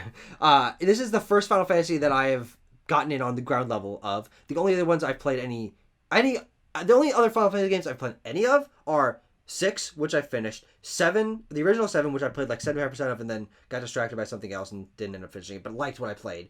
And like an hour of 7 Remake that I want to get back to before Rebirth comes out. But I got Final Fantasy 16. I got the bundle with my PS5 with the disc drive. It didn't come with the fucking disc. And it pissed me off. I'm like, why would you give me one with a disc drive? It doesn't have the fucking disc in it. And then someone explained to me, I'm like, okay, that's kind of stupid, but whatever. So I have it digitally, so everyone's been able to play it. It's like, it's worth it at the end of the day. But I'm fucking addicted to this game. I played it for like 8 hours yesterday. And for me, it is the perfect synergy between two genres I want to like, but don't really like. And they fix each other's problems by combining them, which is, number one, long JRPG games, primarily turn-based JRPG games, which I tend to find a little bit drawn out, and turn-based combat doesn't immediately appeal to me. There's certainly turn-based games that I enjoy, Final Fantasy VI being one of them, but I'm not like, oh yeah, I can't wait to do turn-based combat. That's never something that like jumps out at me as something appealing. And also the other one is character action games. I played all 3 core Bayonetta games last year, and I thought they were all fine, but I didn't love them that much. But it was because there was such weird pacing in terms of it being basically back-to-back fights and like crazy cutscenes. And what Final Fantasy 16 does is it puts the combat of Bayonetta into, or Devil May Cry, that kind of style, character action style combat, into the context of a story-focused, character-focused, very long JRPG. Or not very long, but reasonably long RPG. And those things make each other sing fucking to the high heaven and back. I said I'm really invested in this game. The world only gets more interesting. Bo, I promise you, the combat only gets better. Sure. When I picked up Abram from the airport, I'd only played a little bit past what you had played, and I know exactly the problem you're talking about, where you've run out of your abilities, and now you just have square. You back away for a little bit while the enemy does his thing. You just go back and you press square. Yeah, which that to be honest, sucks. But it gets so much better so quickly. It's not even funny. Okay. I'll take your word for it. I'm still That's why I didn't really want to talk about it too much last week, because I don't want to be mean to the game when I'm sure that's not how I'll feel. I fucking love Final Fantasy 15, and that's like one of the most polarizing games in the franchise. I need to get that one try. With pretty basic combat, all things considered. So I'm sure I'll love this, and I'm glad you're enjoying it. I'm really digging it. I'm not having any issues with frame rate. Hopefully now that you've mentioned to me, I don't like go downstairs, start playing, and be like, uh-oh. Do you know if you're playing on performance or quality? I have no fucking clue. Whatever one it starts on. I didn't like check. I can check and report back, but this story really has me hooked, and I think it's because the world concepts are so interesting. It's more of the lore tensions of brandeds and dominance and icons, and the ways that the political factions are based around sort of these magic things. I find that combination to be very compelling. It's also kind of my first time really getting into a fantasy world like this. I've never seen any Game of Thrones, and people keep comparing it to that. Yeah, they very much. Apparently, it's so based on it's not even funny. But I have no context for that, so it's not. I love Game of Thrones. But Sid is such a great character, and Clive is getting better the more I go. I love having Torgal assist me, which you haven't gotten yet. And Jill is only getting more interesting, and there's kind of Fire Emblem Three Houses time skips a couple times throughout the game. Well, we saw that in the trailers where Clive gets older. Yeah. And that really changes things, and there's a lot of like really big twists. And also, Clive is like Mega Man, so when you beat a big boss, you get their powers, and so you have a bigger moveset. And it's like, this is really fucking cool, man. And it's also interesting that as a Final Fantasy game, which is traditionally more RPG focused, that this team, especially the team that made 14, are taking more inspiration from, frankly, the big Sony first party games, which are the things that are sort of dominating the critical sphere right now. Games like God of War, Last of Us, but those are also some of my favorite games of all time. So I do not mind that this is much more Last of Us, God of War than it is JRPG, because it speaks to my taste. And so I'm 50% of the way through the game. Like when you press the home button it tells on you. PlayStation, it shows you on the side. Oh yeah, on PlayStation, yeah. Which is awesome. So I'm 50% of the way through the game. I'm assuming probably about 35 hours for me to finish. That's gonna be my next week, because I'm so into this game. I'm so into it. It's only getting better. God, dude, there's so many fucking games to play. There are. I was specifically trying not to start this because I wanted to get through Yakuza 0, and then it's been busy ever since I finished that. Yeah. Maybe. Okay, Pikmin. I'm trying to like map it on my head. Pikmin 4 demo tonight. Yeah. Then one day. Maybe spend 2 days on that. Well, I can actually take my time with Pikmin 4. I wanted to do a video on it, but maybe I'll just take my time with it and lead it closer to launch, and then maybe I'll just dive into 16. I already have it installed, so it's ready. You got the collector's edition for that, right? Or not the collector's edition, the deluxe edition, yeah. Yeah. Yeah, I someone had it on eBay for less than MSRP, so I was like, I might as well just get that. I wasn't planning on getting that, but yeah, probably maybe tonight. I can make time for it. I give it has the very official Tucker seal of approval. I'm really enjoying this game. You also like Sonic Frontiers. You haven't played that fucking game. I played like an hour of it. I platinumed it, so there we fucking go. So you play it like 5 hours more than me? Oh, I've heard that game's very short. No, I probably. I don't know about platinuming. Yeah, 17, 18 hours. I don't know. Okay. It says here you're also playing Only Up, a game I'm very interested in. This game. I kind of want to download it. I like these meme fuck off games. Yeah. This is one of those. So tell me about Only Up. I'd never heard of it until Abram came over. We had our friends here, and they were like, "Have you heard of Only Up?" And I'm like, "I have no goddamn clue what this is," because it's bizarre that a game this insanely popular right now has not like broken into the traditional gaming journalism sphere of like Twitter and people talking about it. It's incredibly popular on Twitch. I believe it's a Chinese game. Because it's developed in China, there's very different rules about what kind of things can be included, what copyright things. But it's like $10 on Steam. And it's a game where you play as a little child and you keep going up. And it's basically 3D getting over it. Like what? Yep, exactly. It's getting over exactly it. that. The controls aren't as weird as Getting Over It. Obviously, Getting Over It with the guy in the pot with the hammer, that's like very unique control scheme, and that's what Bennett Foddy is good at. And so, hence why I'm very excited for Baby Steps coming to PS4 and PS5 and Xbox One next year. Or Xbox Series X. I can't. There's so many fucking console names. Bad names. But Only Up, I think it's really cool. It's really fun to play with friends, but it's one of those games that you slip, much like Getting Over It, you slip and then you're down at the bottom, or like you lose it like 20 minutes of progress, and I'm like, I'm not going to do this. It's not worth my time. So we played it for like 2 hours, and we were, oh God, don't fall. We were getting really tense, and then we'd fall, and we have to restart, and actually quite a lot like Getting Over It. It has like little narration bits that are like really weird, and it's like this kid talking about how her dad worked in the coal mines and beat her mother and she wishes her grandfather would kill himself, and like it's like so weird fuck? Dark things and this little girl AI automated voice, and you're jumping on just weird shit in the sky. There's fucking floating Christ the Redeemer, and then you like on beds, and like you're on there's an elephant up there. It's bizarre. It's so weird, but I think games like this that games like this come out and are as popular as they are is very cool, and one of my favorite things about the modern game industry. Like something like this can just explode out of nowhere. But it's not a great game. It looks like ass. It looks terrible. But the gameplay is solid, and it's just a fun idea. It's fucking weird. Yeah, it's been a while since we got a game like Getting Over It that blew up like this, and that was like maybe just not an insult to the game necessarily, but just kind of like a stupid game. You know, I can't think of anything actually that we've gotten in between really. So I think it's like Bone Champ maybe. What was that? Trombone Champ. I haven't heard of that one. It's a PC rhythm game where you jankily play a trombone with your. I think Mickey I've Mouse. seen clips of that. I think I maybe seen clips of that. I played a little bit. That's a goofy fucking game. It's fun. It's fun. Yeah.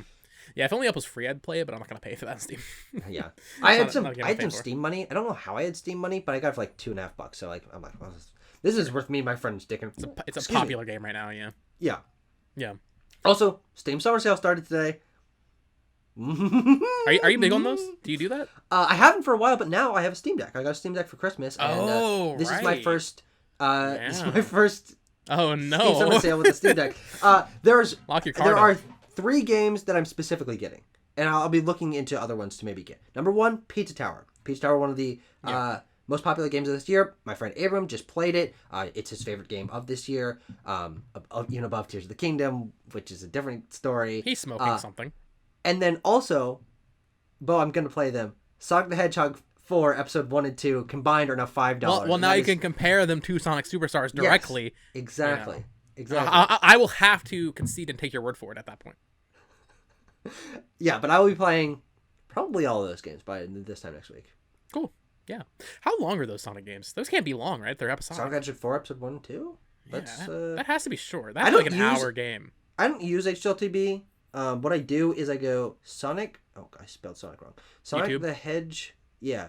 Hedgehog I'll do that sometimes 4 full game. And then people usually have uploaded entire... Episode 1, 1 hour, 12 minutes... Oh, a combined total of 3 hours. Looks like. Okay. Yeah. Yeah. About 3 hours total. So, yeah, I'll have beaten those by next week. People don't like those games. I would love if they ported those to like Switch or something. Just bring them over. Just bring them over. Come on, just bring them over. Come on. Sonic, just bring them all over. You got the exact same engine running Superstars already. Yeah, I did get. I actually bought Sonic Origins Plus. I haven't played it yet, but I loaded it up. All the Game Gear games are on like a little download code, which is annoying. But just the amount of fucking games in that collection. There's like 20 games in it. Yeah. So if you like, But not the Master System versions. Why? Yeah, very weird. Bizarre. I'm not sure what I'll do with that collection in terms of like what I'll play first. Maybe I'll just finally actually sit down and play through Sonic 1 through 3. Oh, you haven't? Okay. Oh, I've never beaten them. I've played all of them to various degrees. Sure. But I've never actually beaten any of them. So maybe I'll. Yeah, I'd be curious to hear your thoughts. Yeah. But also like Tales of Adventure is speaking to me. So. Yeah. Sure. I want to see them bring like Knuckles Chaotix. Yeah. To modern systems, but this was the opportunity, and they fucked it. They fucked it. I feel like they always fuck it. They do. I guess to be fair, they haven't done a Sonic collection on Switch until now, I guess. But there's always something missing, or something's wrong, or they got one of the ports wrong, or yeah. I don't know. Yeah, people are complaining about the Game Gear ones. Yeah. Oh yeah, I did see that. Yeah. Which is a shame because that's like the biggest selling point of Sonic Origins Plus. Yes, it definitely is. And it's the reason that I'll give those. That's how I'll try those games, because much like Kirby, I'm a sick freak for Sonic. Obviously, as we're gonna get to maybe the next game we'll talk about. Yeah, let's do it. I bought Sonic 06, as I showed you guys earlier. That was foreshadowing for this and segment. I played it with my friends.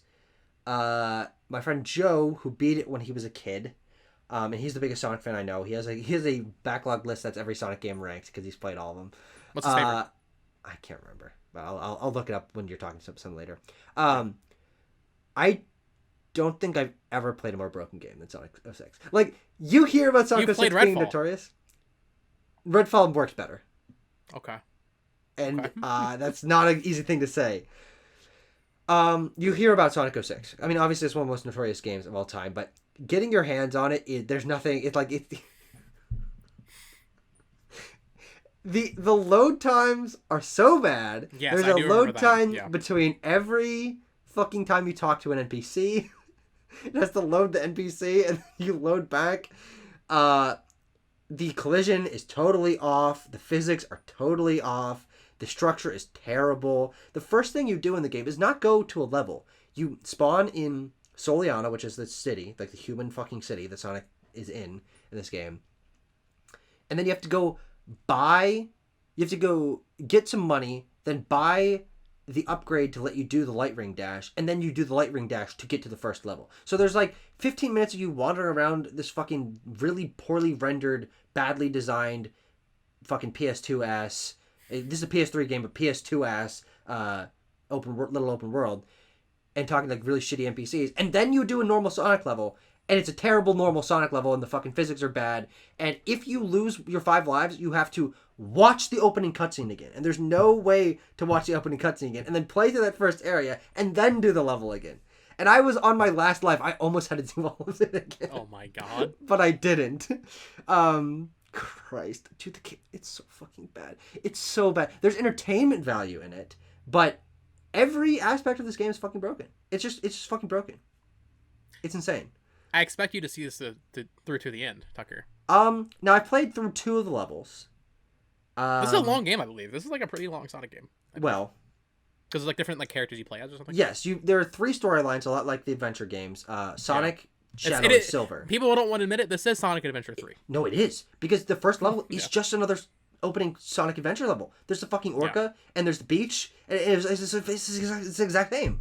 Come on, guys! It is Adventure 3. People keep asking for Adventure 3, guys. You already got that, and there's a reason they haven't made another one. Yeah. But I played through Adventure early this year, and I only played through Sonic's story, because I don't give a fuck. If I play any more Sonic 06, I'm only gonna play through Sonic's story. I do not give a fuck. I'm not playing Silver. Shadow. I think Silver. So yeah, so you gotta do Silver, man. Come on. Oh, God. Is SBO in there? You play as SBO. The only other Sonic characters that I've seen so far are Silver, Tails, Amy, and Eggman. I believe Knuckles is in there. Obviously, Shadow's in there. Big the Cat's definitely on there. Big is? I think Big is. Yeah. Maybe. It's like a fishing game. I don't know. No, that's I've never. Adventure. Is it okay? Yeah. Might also be in this. I don't know. I get all these just dog shit games mixed up, right? Dude, Sonic fucking sucks. You can't keep track of Sonic. Frontier's is the only good game. Holy shit. It says here you're also playing. Oh, speaking of great games, playing Bala and Wonderworld. Yeah, okay, actually, I'm very glad we talked about these back to back. So obviously, got a copy of Balan Wonderworld. Yeah. I was setting up my PS5 and I had the disc of Balan Wonderworld. Like, is this the first game you christened your PS5 with? Yes, I sent you. So I thought it would be really funny if I'm the only person in the world to ever have a PS5 with only Balan Wonderworld on it. Like factory new, the only game on the system. You bought PS5 for Balan Wonderworld. Exactly, 100%. Exactly. And I made a funny tweet where I took a picture of my PS5 with nothing on it by Balan Wonderworld, and I'm like, oh, I just got a PS5. I haven't been playing games for a very long time. I want to thank my friend BoTalksGames for telling me, recommending this great game to me, Balan Wonderworld. I know this is really going to get me back into gaming. I was going to grab it, but it's stuck in there. I have my sealed copy on the shelf. So I played Balan Wonderworld's demo when it came out in 2021. And you still decided to buy it. It was like $5. I'm like, sure. Yeah, I think I got it for like 10. Yeah. But I wanted to play a little bit of it with Abram, and so we did. And Balan Wonderworld is a game that I prefer Sonic 06 because of entertainment value. Balan Wonderworld has so little entertainment value and is so poorly designed on like an everything level. It runs. There's not the problems that Sonic 06 has. But I don't like Balan Wonderworld. I like Balan Wonderworld less than I like Sonic 06 because I'm just like, this is fucking stupid. Balan Wonderworld, a one-button platformer. I was going to say that's all one button. One button. Your triggers do jump, and all your face buttons do jump. In which you collect costumes. There are 80 costumes, each of which only have one ability, most of which don't have a jump, which sucks, and especially in a 3D platformer. And when you get hit, once you lose your costume, you have to go find it again. And you don't even just find the costume again. You have to go find a key, and then find the crystal that the costume is in to get the costume. And you can only hold 3 costumes at a time. And then you do really shitty boss fights, and you do really shitty levels, and then there's a fucking, honestly well-animated cutscene of the farmer dancing with whatever person the level was based off of. It's also got notoriously reverse draw distance, in which when you get close to characters, they disappear. Reverse draw. It's like, why? Huh? And also, it doesn't have any story in it, because all the story is in the novelization, which is you can buy digitally. There's a novel. Yes. Which tells you all the story and lore of Balan Wonderworld. Are you going to read it? No, God, no. Are you gonna beat the kidding game? me? I don't read books anyway. I'm not gonna read the Balan Wonderworld novel. Well, this could be a start for you. No. First PS5 game, first book you read in like 10 years, probably. Christ. No, but I mean, I'm playing Sonic 06 and I'm playing Balan Wonderworld. I don't expect that these are going to be actually secretly good games in disguise because they're both incredibly notorious games, but I thought Redfall might be good, but I'm still Yes. caught up on that. I thought it might actually be decent. yeah, these are games that it's like, no, people are right. Like, yeah, they actually are this bad. With Balan Wonderworld, you can tell just by looking at it. Yeah. Just you see a screenshot. I remember when they released the demo on Switch, people were just like, huh, this isn't what they advertise. Yeah. Because I think most of the trailers at that point were like you said, that nicely animated cutscene. Yeah. Those cutscenes look really nice. I'm guessing do. that's like the Square Enix budget showing. Mm-hmm. The design of, is his name Balan? Is Yeah, that the character? Yeah. Balan looks pretty cool. He's a Yeah, reasonably good. I like the design. It's very nice in a Dreams It's style. very nice, yes. Yeah. But it sucks. fuck? Yeah, Balan Yuji sucks. Don't Naka. play it. This is why you're in prison. This is why he's in prison, yes. And then the final games you're playing here, Tucker, Mega Man 6 and X. Yeah. Yeah, so I played Mega Man 5 a couple weeks ago. I'll talk about that a little bit. Talked about how the NES Mega Man games, which are the ones I played at that point, kind of run together in my head. I'm like, they're basically all about the same quality, and maybe I like some elements more than others, but I can't remember which element is in which game. So I can't really rank them. I kind of view them all as one big game. After one is clearly worse than the others, and then 2 through 6 are all kind of the same. They kind of are.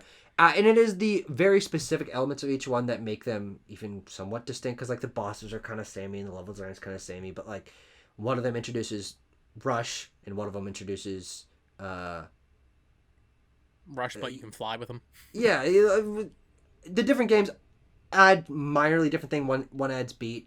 But Mega Man 6 actually is my favorite of the 6 NES Mega Man games because it adds Rush costumes. Rush merges with Mega Man and turns into Power Mega Man or Jet Mega Man, in which you either have a punch that can break through walls, which can be used to get to secrets or alternate paths, which is pretty cool, and Jet, which is just a jetpack and lets you like fly a little bit.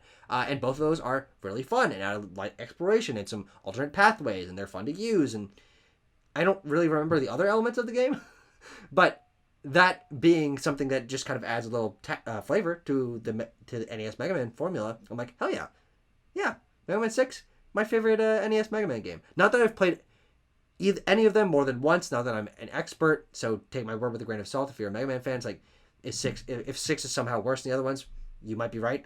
I don't give a fuck though. But I have the NES Mega Man era done. I'm finished with that, and like it feels very satisfying. Like I can archive Mega Man Legacy Collection on my Switch. Oh yeah, have a fucking download anymore. But also I can get to the more modern ones. 7 and 8, which I believe were Super Nintendo games, and then 9 and 10, which are recreating the NES style. One of 8 is a PS1 game, I believe. Oh, sorry. Okay, so 7 SNES, 8 PS1, 9 and 10 were like 360 era. And then obviously 11 current gen, or last gen, I guess. But then I went and started Mega Man X because I also have the X Legacy Collection. And it is night and day how much more engaging and interesting and dynamic Mega Man X is. And I can see myself being much more of an X fan than a 6 or an NES or classic Mega Man fan. Because I'm playing these Mega Man games. I played 6 of them, obviously. It's not a small number of them. And I feel myself beating the level. I'm like, God fucking damn it. How much longer I got with this? Like, there's a couple more bosses, and then I got to the Wily levels, and fuck. But I'm playing Mega Man X, and the levels are going by fast, and I'm liking the combat, and the music, and the pixel art, and the world design is just so much more interesting. And I'm like, no, yeah. Actors it's just fucking leagues above. And it's quite similar, structurally. 8 robot masters, get the powers, but having a wall jump, having the slightly larger sprites, a little bit better physics. I'm really, really, really enjoying X. And it could be like the part of Mega Man that I've been looking for. And much like Sonic and Kirby, Mega Man is one of those franchises that I find very fascinating because of its prolific nature. And I'm looking for the specific games that speak to me. And now X is one of those. And I'm glad that I went through the other one so I know the context of it. But yeah, there's plenty of Mega Man games for me to play. So hopefully I'll finish X. Hopefully I'll have finished X by the next time I'm around here. Yeah, I never finished X, but I played a lot of it on Wii U Virtual Console, I guess is where I probably played it. I've talked before how I love Mega Man 2 and 3. Those games Yeah. are awesome. I played Mega Man 2 a ton. I remember when I was in, to be fair, this is like 10 years ago at this point. When I played X, I know what you're saying. It's clearly like higher budget, higher octane. It's very fast paced. It's very clearly higher quality. Yeah. For some reason, I just kind of like at that time definitely preferred just NES Mega Man. Very simple. That's totally fair. I'm gonna be honest. I think visually I like them more. They're very like basic, but I don't know. There's something about them. But that was 10 years ago. So maybe I'll give X a try again soon. I definitely, like you said with like some of the Kirby, I definitely want to play through all of these at some point. Yeah. I also never finished 4, 5, and 6, so I guess I should do that. Yeah. But God, they said if the X Legacy Collection did well, they would do X11, or would it be X9? X9. They never did that. They never released that. What's going on with that? Dude, Capcom's handling of Mega Man's very weird. Yeah. Especially because they're handling everything else so well right now. Each time they release it, hey, that's still coming. It's cooking. They're giving it its time, you know? But, yeah, Mega Man, good series. Yeah. Is that it for what we're playing here? Yep. All right, well, let's get back into the news here. So, I saw a lot of people freaking out about this. Like, people were going crazy, like, oh my god, backwards compatibility confirmed, Nintendo account confirmed. This was announced like 2 years ago, but I want to cover it just because it was the news of the week. Yeah. Nintendo President Shintaro Furukawa says the next console will use the same Nintendo account. He reiterated this again during that investor Q&A that we referenced earlier with the Splatoon question. He basically said they plan to have a smooth transition for customers into their next generation console by using the Nintendo account. So it's going to be the same thing. We've seen with, we didn't even really have Frinkos at all. Individual games did, right?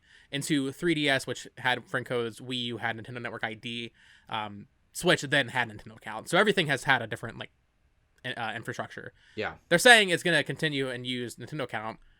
He said this like 2 years ago. So I don't know why people... Yeah, he did.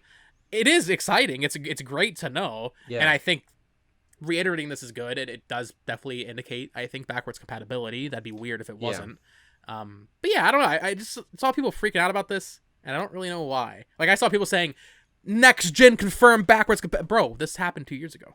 Yeah, it's interesting because we've reached a point in game console development and progression where, for the most part, other than Nintendo, who's obviously trying to sort of different things, most consoles are the power is getting sammier and sammier every generation, and the infrastructure is now there. And I've heard a lot of people talking about recently, especially after Phil Spencer mentioned that Xbox had lost last gen's console war, and that it was the worst generation to lose because people built up their digital libraries in the PlayStation ecosystem. So like, why would they buy an Xbox?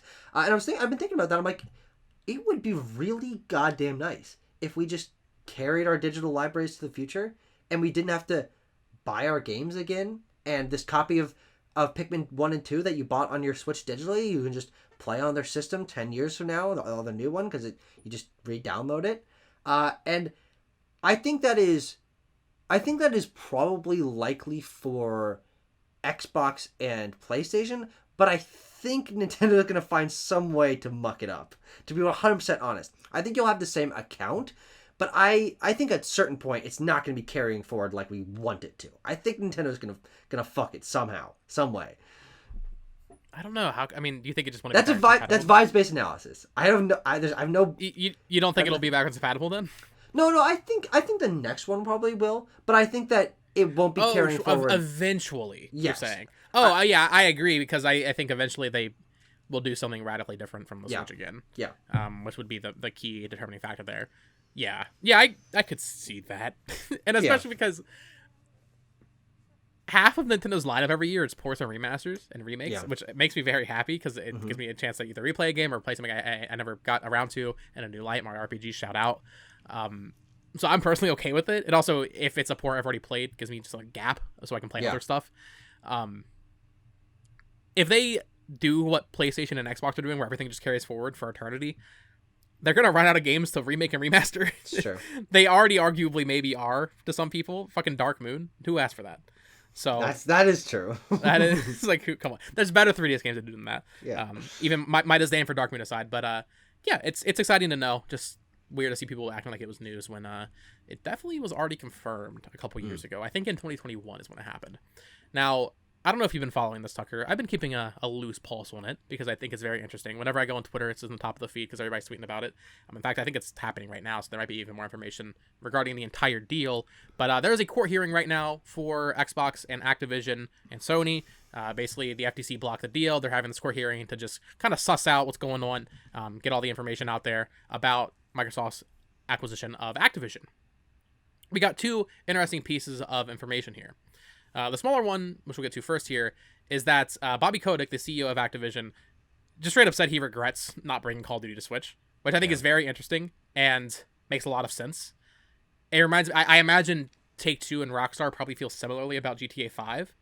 These are games that just make so much sense. I even if it wasn't at parity with the other consoles, bringing like Modern Warfare Remastered, for example, to Switch late. Just having... Dude, there is nothing that even comes close to what Call of Duty is on the Switch. Yeah. You can just bring back an old one. Modern Warfare 2 Remastered also came out. Definitely. You don't need to have... God, the fucking names of this franchise are so bad now. You don't have to have Modern Warfare 2 2022 on there. You can have Modern Warfare 2 Remastered. Yeah, definitely. So it is weird, and he then later said, which I guess we'll just go ahead and get into now as well, talking about their commitment to bring, because Phil Spencer had said if they acquire Activision, they promise to bring Call of Duty to Nintendo platforms. Bobby Kotick said that the next Switch, the next Nintendo hardware is comparable in power to PS4 and Xbox One, and because of that, he thinks they will be able to bring Call of Duty to the next platform. And said that they would probably consider it even if they don't get acquired. So a lot to unpack there a little bit. Specifically, the Switch 2. I'm going to keep calling it that, it's but fine. Just know I I understand. The Switch 2, probably about the power of the PS4. I think a lot of people expected that. Yeah. And then, just Call of Duty come back to Switch. People always say, like, oh, who's going to play Call of Duty on Switch? I bet a lot lot of people would play Call of Duty on Switch. I bet millions and millions of people would play Call of Duty because on Switch. in the ecosystems that we're in now, there are plenty of, especially younger players, who don't have multiple consoles. The Switch is the best-selling console by a gigantic fucking margin currently. I mean, I guess PS4 is still selling very well. That's not... they're not... Wait, was Modern Warfare 2 on PS4? Yeah. Yes, cross-gen? Okay. Yeah. I wonder when they're going to stop doing cross-gen for PS4. That's a good question. We haven't had the announcement for this year's game yet, but that should be coming in a month or two. I'll be curious to see if that comes to PS4. Don't they usually announce that in the E3 season? It used to be announced in like April, but ever since COVID, it's been like August. They realized they can wait as long as possible to then get sales from the last game longer. Sure. Sure. Yeah, I'll be curious to see if this year's game is on PS4. Because to the point, I made a video about this. A lot of people were saying, this is going to be horrible. You can't get games to run on Switch. The past 3 Call of Duty games have all been graphically very nice. Yeah. And they are running on PS4. And I was curious for that video, so I looked up gameplay of Cold War, which came out in 2020 on PS5. That game runs at 120 hertz on PS5. Looks beautiful. I was looking at the PS4 gameplay. Looks great there as well. Yeah. It's not a situation like, I don't know if you've ever seen Black Ops 3 on PS3 and 360. That's a fucking mess. Yeah. That's the only that gen game that No. I have Black Ops 3 on PS4. So do not play it on 7th gen. No, I got all of the games on the highest gen because I'm a COD collector. I own every COD game physically. Me too. I even had the PC ones. Are you serious? Yeah, I got the big box for COD 1 and 2. That's and United Defensive. Crazy. Holy shit. Okay, never mind. I'm not quite on that level yet. I got fucking a Big Red 1 though. So, dude, I was sad. Completely unrelated. When I was organizing and moving my desk around and stuff, I had to put some stuff in the garage to fit all my GameCube games on my shelf. I did have to veto my Call of Duty Wii collection because there just wasn't space for it. No. So I do have every Call of Duty game on Wii, and they are all in the garage now. Good for you. Good for you. No, I'm sad. I'm out of space, man. I have too much shit. Yeah, I'd love to see more Call of Duties, older ones especially. Probably not with much online functionality, but at least port their core single player modes to Nintendo platforms. Sell them for $20 a pop. People will fucking buy those. You kidding me? Yeah. The Switch is great for playing older games, and Call of Duty is a major franchise, and some of those older games are very, very beloved. So, get those running on there, and Godspeed. But frankly, I just don't think that we're gonna be getting ports of older ones. To be honest, I think that they'll. Well, go ahead. No, they'll do something else. They won't be the older ones. Something. Sure. Yeah. Call of Duty's in a very not great spot right now, at least in terms of like the fan base. In terms of sales, they're doing more than ever. I think it was something like they made like the Call of Duty franchise has made like $30 billion or something, which is fucking insane. But there's been a lot of issues recently with older games being hacked. If you play, I think if you play Cold War on PS5 right now, you're just susceptible to being fucked. Huh. Like there's very bad privacy issues going on. If you play Black Ops 3 on PC, I know that was a big issue. It's not safe. Then people started making like custom servers, and then Activision started taking those down. It's like, bro, you're selling this game, and people can't play it without getting hacked. You shouldn't be doing this. That's especially interesting because Black Ops Cold War was just announced to be one of the PS Plus exactly. games next month.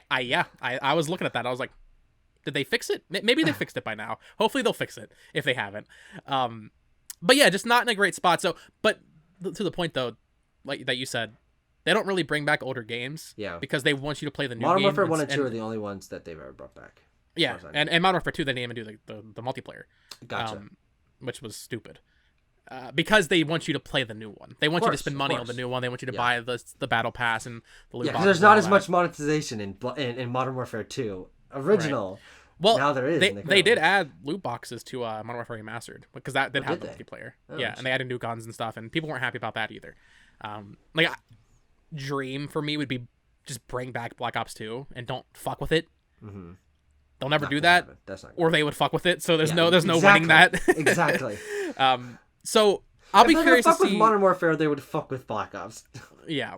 Don't lie to yourself, Bo. I'll be curious to see what they do with Call of Duty on Nintendo platforms. And we can talk about this now, if the next Switch is about the power of the PS4, even if they aren't actively bringing Call of Duty to PS4 at that point, I think it's reasonable to think they could get it running for the Switch audience, for the Nintendo audience. And I think they probably will. Because Call of Duty on Wii did very well. And then Wii U happened. Yeah. And then they just gave up. Understandably so. And I feel like the gap between, let's say, Wii U to Switch versus like PS4 to PS5, it's not as big. There's less of a gap now. Yeah. So I feel like it wouldn't be as hard to scale it down, though I'm not a developer. I don't know. But yeah, how do you feel about the next Nintendo console? I would say this is pretty much confirmation that it will be around the power of the PS4. Are you content with that? Yeah, because I don't think he would have said that if he didn't have inside information. Yeah, dude, I kept getting people saying I'm clickbaiting, that this isn't confirmed information. Bro, the CEO of Activision said it. Yeah. He having talks with Nintendo. He know. He didn't just make up, oh yeah, it's going to be about this. No. He obviously knows. Yeah. So yeah, I think that's, for me, I think that's fine. Like I said, the gap between PS4 and PS5 not as big. Yeah. And considering what Nintendo itself has been able to do with hardware like the Switch. Yeah. I think that's fine. No, I think it's totally fine. Yeah. And I mean, even the decrease in gaps between generations, as we were actually just talking about a little bit earlier, has gotten so much smaller than it was before that you're right, the distance is not that big. I mean, you go back and look at, I don't know, Last of Us Remastered or The Order 1886 or heck, even like early Xbox One generations like Rise Son of Rome. These games look great. Like, don't fucking lie to yourself. Well, okay, yeah, they don't have fucking ray tracing, but like, seriously. You know what also looks great? Last of Us Part 2, Ghost of Tsushima, and God of War Ragnarok. Those are PS4 games. Yes. So when people are getting angry that, oh, it's not going to be more powerful than the bro, that's more than enough. Especially go look at Last of Us 2. Something people seem to not understand, at least in the comments of my fucking video. The Switch is a handheld console. Yeah. I wish I could reply to YouTube comments with just images, because there's just an image of like the PS5 next to the Series S, and then the Switch Lite. Like the Switch itself, yeah. Yeah, dude, it's not even close. You have to understand the context of what you're holding. It's Switch itself is like it's the size of a phone. A little bit bigger than this. So if we get that's as powerful as a PS4, yeah, I think that's great. Honestly, and frankly, I'm more than happy with that. What that means, and especially knowing the track record of, especially earlier in the Switch, we'll get native versions of games on that hardware from last gen, like we got with like Doom and Witcher and Wolfenstein. That's a bunch of really cool ports of games that have never been on Nintendo hardware that'll be excellent to play on handheld, having that new form factor. Obviously, a lot of them are available for like Steam Deck now, but having them for that Nintendo audience, I think this is great news. And also something that we were kind of having a conversation about on the NS server yesterday or the day before was the idea of a console having a pool of resources that you can work with in order to develop a game. A console being more powerful doesn't have too many downsides, other than one of our friends in the server pointed out, having a usually lower battery life, though batteries also get better over time. Yeah. So I can't imagine that the battery life of the next Nintendo console being a handheld will be that much worse than the Switch. It might be slightly worse, but also, when was the last time you heard anyone complain about the Switch's battery life? That problem has been fucking dead and buried for years. Yeah. It's totally fine. But the pool of resources of a console having more power just means that we will be able to have a wider breadth and variety of games that look better on a system than we would before. And even on Nintendo's side, they can make bigger games with more power now. Like, they have more resources to work with because the console will have bigger capabilities. And so I think it's just a great thing all around. And Nintendo, I struggle to think what happens if they want to do something fucky again, and they waste all their goodwill from the Switch like they did with the Wii, and we just get a fucking Wii U 2 situation, and it sells a fraction. But then I'm like, this is a very different kind of Nintendo, and I think they know they can't do that again. Yeah, I think something important to note there is Furukawa's in charge, and he's much younger than any other Nintendo president. So I feel like they would have the foresight to not fuck with it too. But I do think they're gonna fuck with it a little bit. Yeah. I've been saying like, oh, what if it has another screen? Or there's gonna be something weird about it. I wouldn't be surprised if it's not called the Switch 2, to be completely honest. Yeah. But in terms of like the sensibilities of what the Switch was, they have to carry that stuff forward. I had Kimishima mixed up with Furukawa. You're like, young man. I'm like, Jesus Christ, how old were the other ones? Because I always just think of Kimishima like fucking falling apart at the seams, being an old I man. miss Kimishima. But you're right. Furukawa is a much younger man. I think that Nintendo is in a different place now, obviously. So I think this is all good confirmation that we're going to be getting more powerful hardware, which means more interesting Nintendo games, or a wider breadth of Nintendo games, and more ports from third-party companies, because we're just going to be repeating what happened last time, is last gen ports, bring them to fucking Nintendo, bring them to handheld, and I am here for that. I think it's fantastic. I'm making the Nintendo Select promise right now. We will get a Cyberpunk 2077 port. Oh no! In like 2027 for no reason. Oh Jesus! Come back to this in 4 years. Oh God! It's yeah, and you know what? Finally, Persona 3 Reload. Can run. and it needs the power of the Switch too. Just can't get that PS2 remake on Switch 1. You know, actually, would be a really fun thing around the announcement of their next system is coming up with the top 10 last gen games that are most likely to get ports. Sure, yeah. I think it'd be a really fun game. we actually have a question about what like the launch lineup should be, so we'll get to that in a bit. But oh, okay. Yeah, we can definitely do some sort of like just every game that we think should come to this thing. Yeah. It's weirder now than it was from Wii U going to Switch, because Wii U going to Switch, bro, you would have never said Skyrim. No one would have expected that. Yeah. Now I feel like pretty much anything's on the table because Nintendo is back. Oh, absolutely. In its former glory. So yeah, cool stuff from the FTC hearing. Just very also interesting stuff Red Dead happening 2 on Switch. Yeah, that was a rumor. I remember that. Oh, yeah. Elden Ring on Switch. Yeah, bring it. Come on.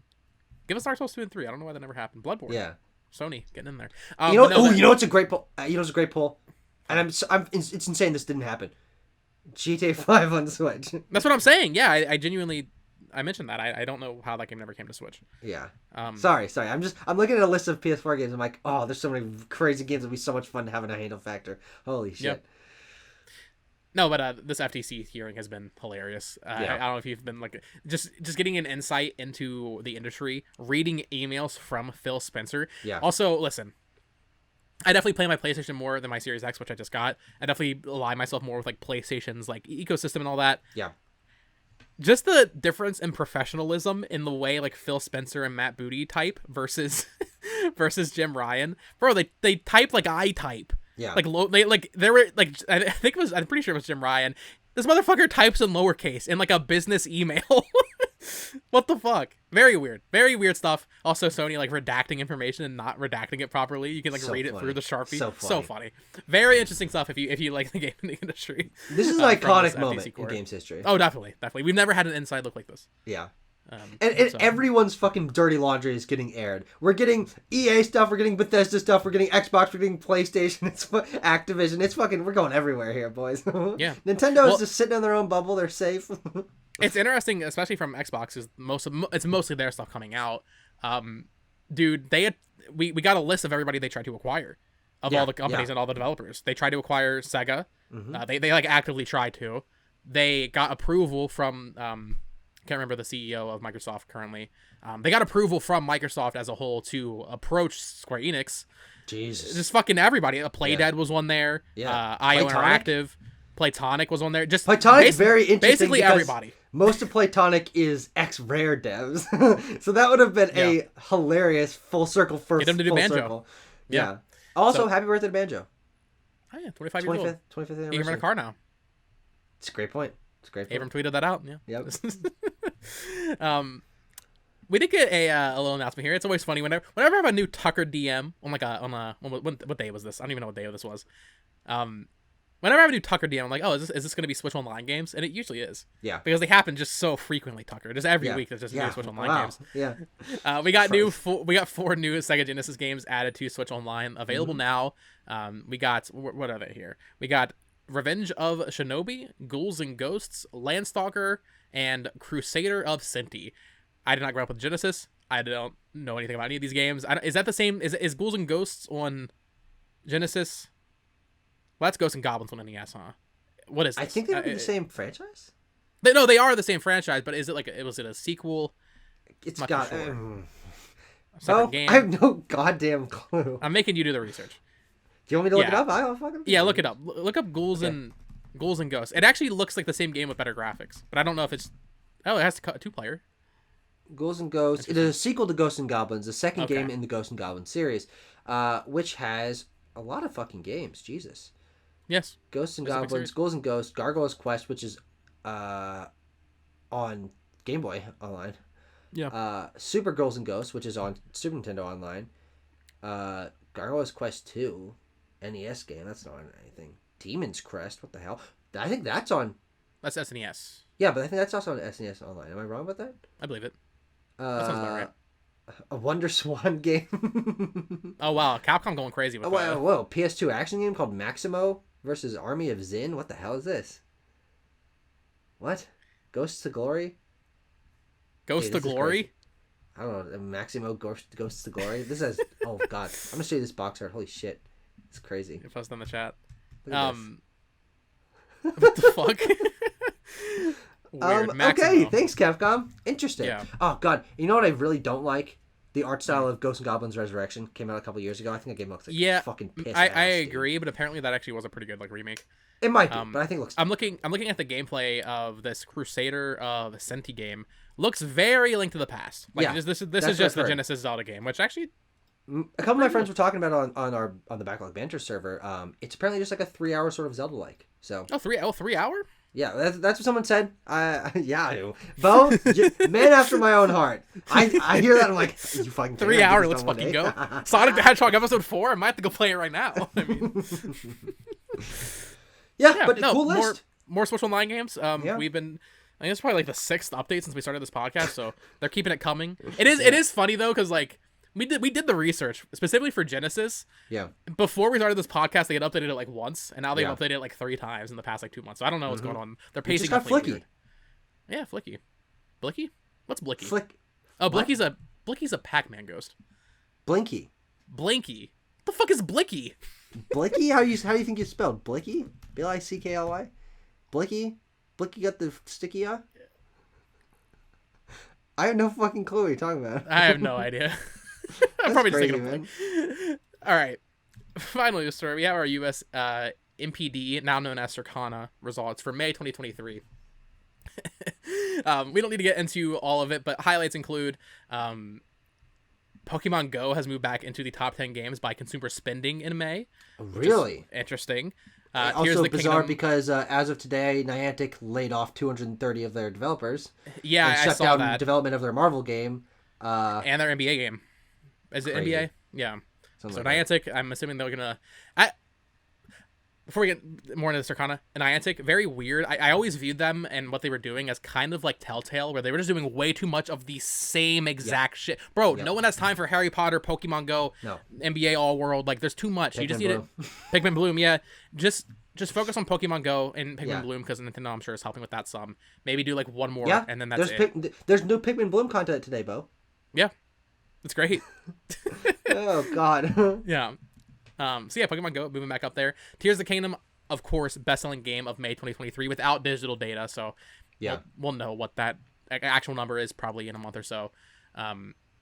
Tears of the Kingdom is now the second best-selling game of 2023. Wow. So that's right behind I want to say Hogwarts Legacy, I believe. Which interestingly actually had a bump up this month. It is number 2 this month. I thought the game dropped off pretty hard, but no, it's number 2 above Star Wars Jedi Survivor, which is interesting. Switch was the best-selling hardware platform in units and dollar sales in May 2023, taking that reign from PS5, which has been in the lead for like half a year now. So a lot of new Switches, and it's just interesting to see this as we're talking about Switch 2, and people are saying, "Oh, Switch is slowing down." They're still having months where it is the best-selling console. There are still millions of people that want a Switch and don't have a Switch. Almost 7 years in. Yeah, 7 years in. So that's crazy. But yeah, just going through the top 10. Drink. Yeah. Just going through the top 10 here. Number 1, or actually I'll start with number 10. Number 10, Far Cry 6. Number 9, Resident Evil 4. What? What? Far Cry 6? Yeah, Wait, coming back. Fuck? Far Cry 6 coming back. That's bizarre. Wait, maybe I'm thinking. I guess Far Cry 6 was. That was last year. Oh. 2021. That's an old game. So that's bizarre. What? That's weird. Probably on sale, I'm guessing. Like some big sale on PSN, and then it just popped up. That's crazy. Huh. Number 9, Resident Evil 4. Number 8, Mario Kart 8 Deluxe. Not once again, Nintendo doesn't include digital sales, so I would always love to see if they did. What would that actually be? Because why don't they? Digital sales is the majority at this point, so can't even imagine. It's very weird.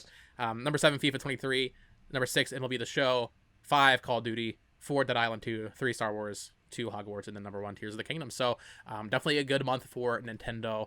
And I'm definitely curious to see what Tears of the Kingdom actually kind of settles at in terms of its lifetime when we hear more about it. I'm assuming it's got to be at close to 20, maybe past that. Yeah, honestly, at this point. It's funny how differently there's so many different pockets of the games industry in terms of sales. But the one that we focus on the most, the one that you and I are most familiar with, is Nintendo. And Nintendo games sell a lot more copies than most other games sell, just by default. In general, yeah. You think of them in chunks of 5 million, 10 million, 15 million, 20 million, 25, 30. Most games are fucking happy to hit 5.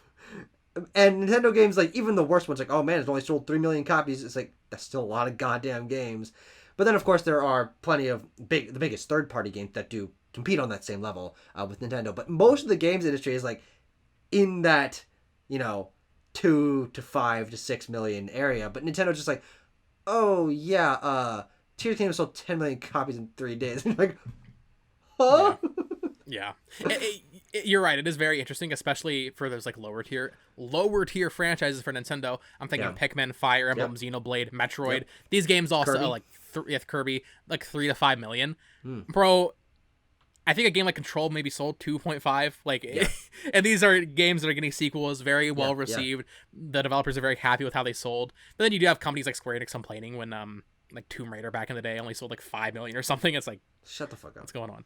Yeah. So Nintendo games make a lot of money, and I imagine cost a lot less to make than a lot of Sony games. Was Last of Us 2 like 220 million? Jesus Christ. Tucker, let's get into questions. Oh yeah.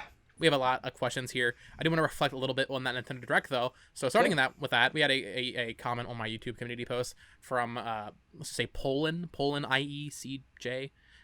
Said, do you think the new Detective Pikachu game was actually finished a long time ago for the 3DS and Nintendo decided to just port it to Switch to fill some gaps? Based on the textures, I'm thinking yes. So I think you're thinking about it the wrong way, Poland. I think this game was not finished. That is the simple answer. This game, the more I look at it, the more I cannot believe they were okay with even showing it. Yeah. It's unbelievable how bad this game looks. Tucker. Now, I hate to pull this guy under the bus, but I'll do it anyway because he's being a fucking moron. But I got a comment on my Detective Pikachu reaction trailer a couple days ago. of a fucking guy writing an essay about how I'm an ungrateful swine for thinking the game looks bad. Pokemon games are about their charm. They're about friendship, not about their graphics. What the fuck is wrong with me? And I'm like, look, I'll be the first one to tell you most Pokemon games on Switch look not that good. Actually, I'd say none of them look very good. Actually, Let's Go. Let's Go. Sorry. Yeah. Sorry to drag Let's Go on the bus. But Detective Pikachu 2, I think, might be one of the worst looking Nintendo games. Nintendo published games ever. And so I think I agree with you. I don't think this game was in development for 3DS because I don't think it could have been because Detective Pikachu the first one was a very late stage 3DS game, and that game took a long time development. Obviously, this one did as well, and it was announced when around the time that 3DS was being phased out. So I think this is just proving the point that creatures cannot make games. Yeah. Like, they're not a good dev team, and that's fine. They work with other stuff in Pokemon. But I guess they wanted to do this. I can't wait to fucking review that game. It couldn't have been a high priority for them, I imagine. But also, I'm not sure how big Creatures is. You know, we know Game Freak is pretty small. Yeah. Creatures, that's on a whole other level of tiny, I feel like. Yeah, because as we know, they mostly deal with like merchandising and TCG and all that. Yep. So for them to make this clearly not look good looking game is very weird. As we talked about, Detective Pikachu on 3DS looks great. That's one of the better looking 3DS games. And the game was pitched on how good it looked and like how much animation there was in Pikachu's face. So to see them go from that to this, I think at some point during development they were just like, listen, we just need to put it out, and then it looks like this, which they obviously aren't confident in it. It's $50. I don't even think Mystery Dungeon Deluxe was $50. I think that was a full price game, so they definitely are not confident in it. All right, Shiko Kubo said, with concerns about future hardware for Nintendo, I'd love to hear your folks' personal must-haves in a next-gen console, Switch, or something radically different. So we kind of already talked about this. We don't have to go too in-depth here. For me, I just want to see my stuff carry over. Yeah, definitely. For me, I mean, must-have is a strong word. I would buy it anyway. The moment, and I think it'll be a while for Nintendo, but PS6 and Series X2, whatever you want to call it, will almost certainly be this way. The moment we don't have a disk drive or a cartridge slot, I'm going to be so sad. And I know it's coming. Yeah, I know it's coming. But I do think Nintendo will last a little bit longer. I am worried about the Switch 2, though, because maybe it will be something where it doesn't use the same cartridges. That could totally happen. So your digital purchases might carry over, but your physical won't. Obviously, that's I have a huge physical collection. I don't buy games digitally anymore, so I would hope that the next... That's my main thing for the next console. I hope it plays my Switch cartridges. Not necessarily just the digital stuff carrying over. Yeah. The actual physical cartridges. I know it's going to die at some point. I know it is. But give me one more. Give me one more, Nintendo, please. So, you're going to be saying this every time there's a console transition. And one time they're not going to do it, you're like, God damn it. I knew it was happening. I knew it was happening. Yeah. It's the inevitable. You might definitely think PS6 will not have one, though. I think... Well... Yeah, no. We'll see. Definitely not the next Xbox. There's no chance. Interesting thing is I was thinking about this. What do I look for in a console that like really makes me want to buy it? And interestingly enough, I would say there isn't anything. And I think I'm happy that there isn't anything that I am excited for or looking forward to. Because what I kind of do for my perspective on games history is just try to view it holistically as not me interacting with the consoles that I like, but as a progression of the medium and technology, and a console taking steps in directions that maybe I don't like, but that are interesting for future-proofing or for a different reason that maybe I'm not thinking of right now.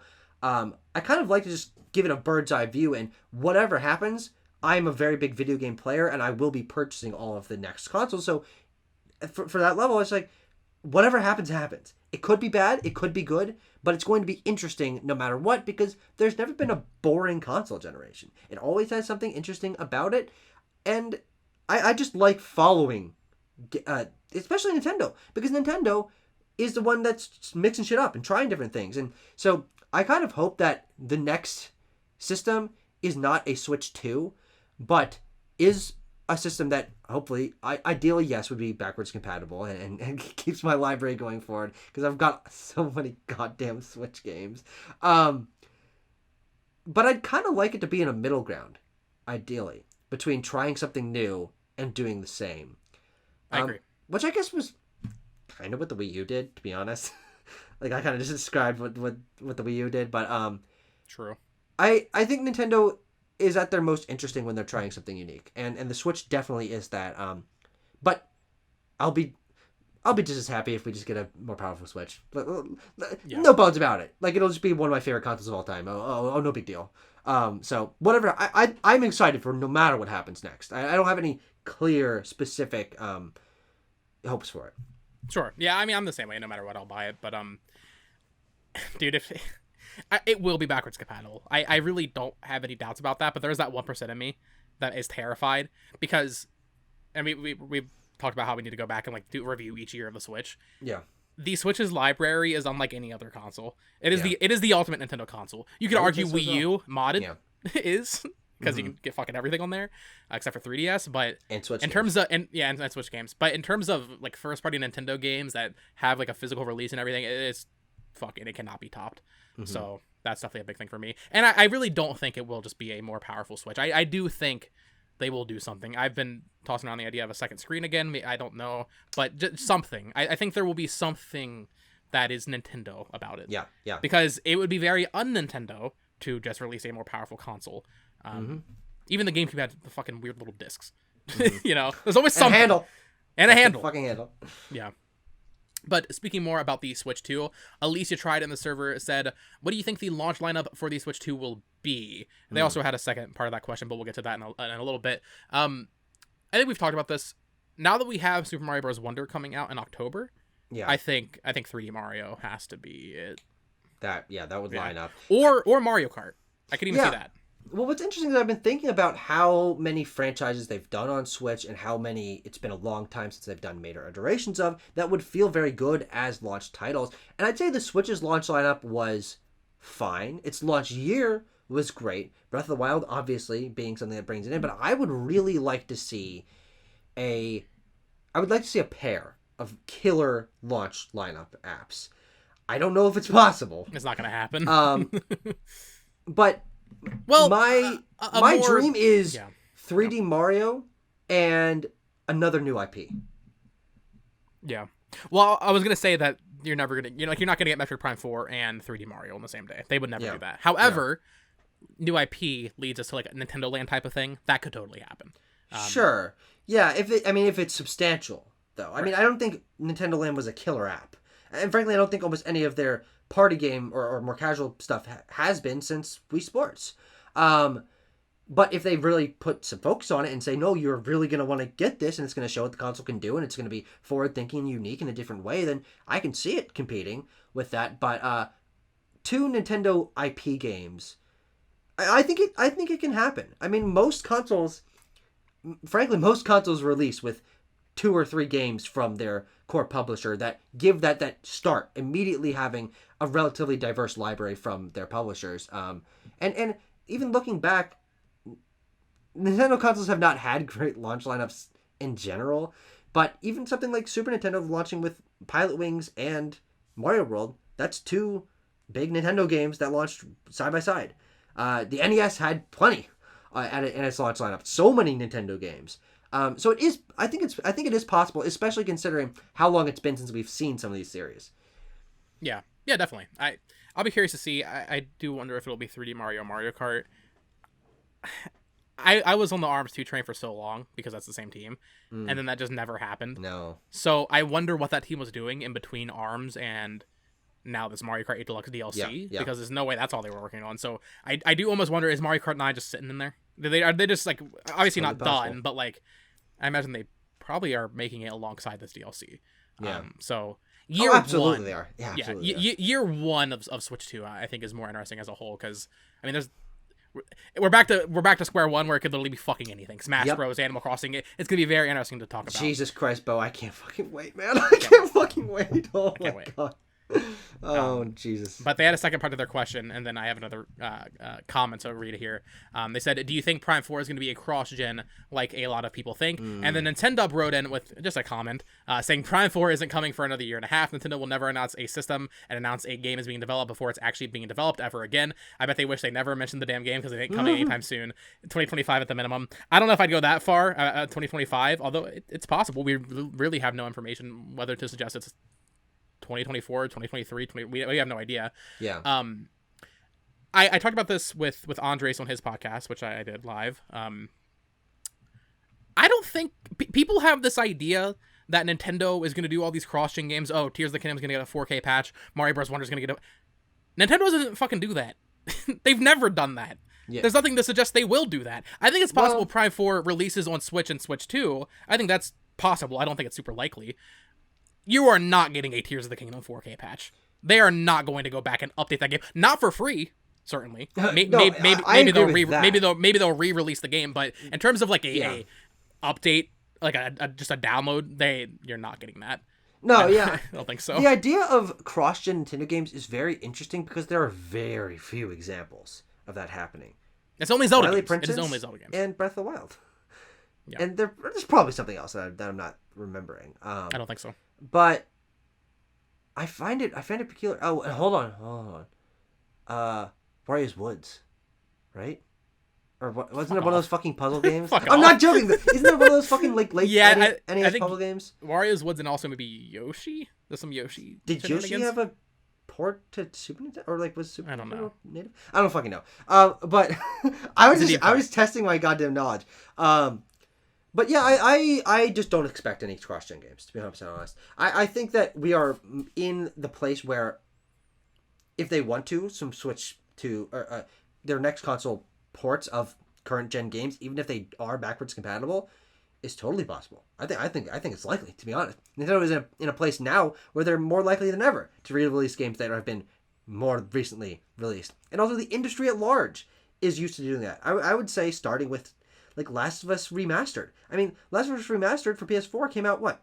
Not even 2 years? It was exactly a year. A year? And now we have another version of The Last of Us, and Ghost of Tsushima and Death Stranding had director's cuts on disc, even though both of those games were fully playable. So I would think that a Tears of the Kingdom updated version on their next system with that more powerful hardware, sure, I think it's totally possible. But cross-gen versions, I just don't really think that's going to happen. Yeah.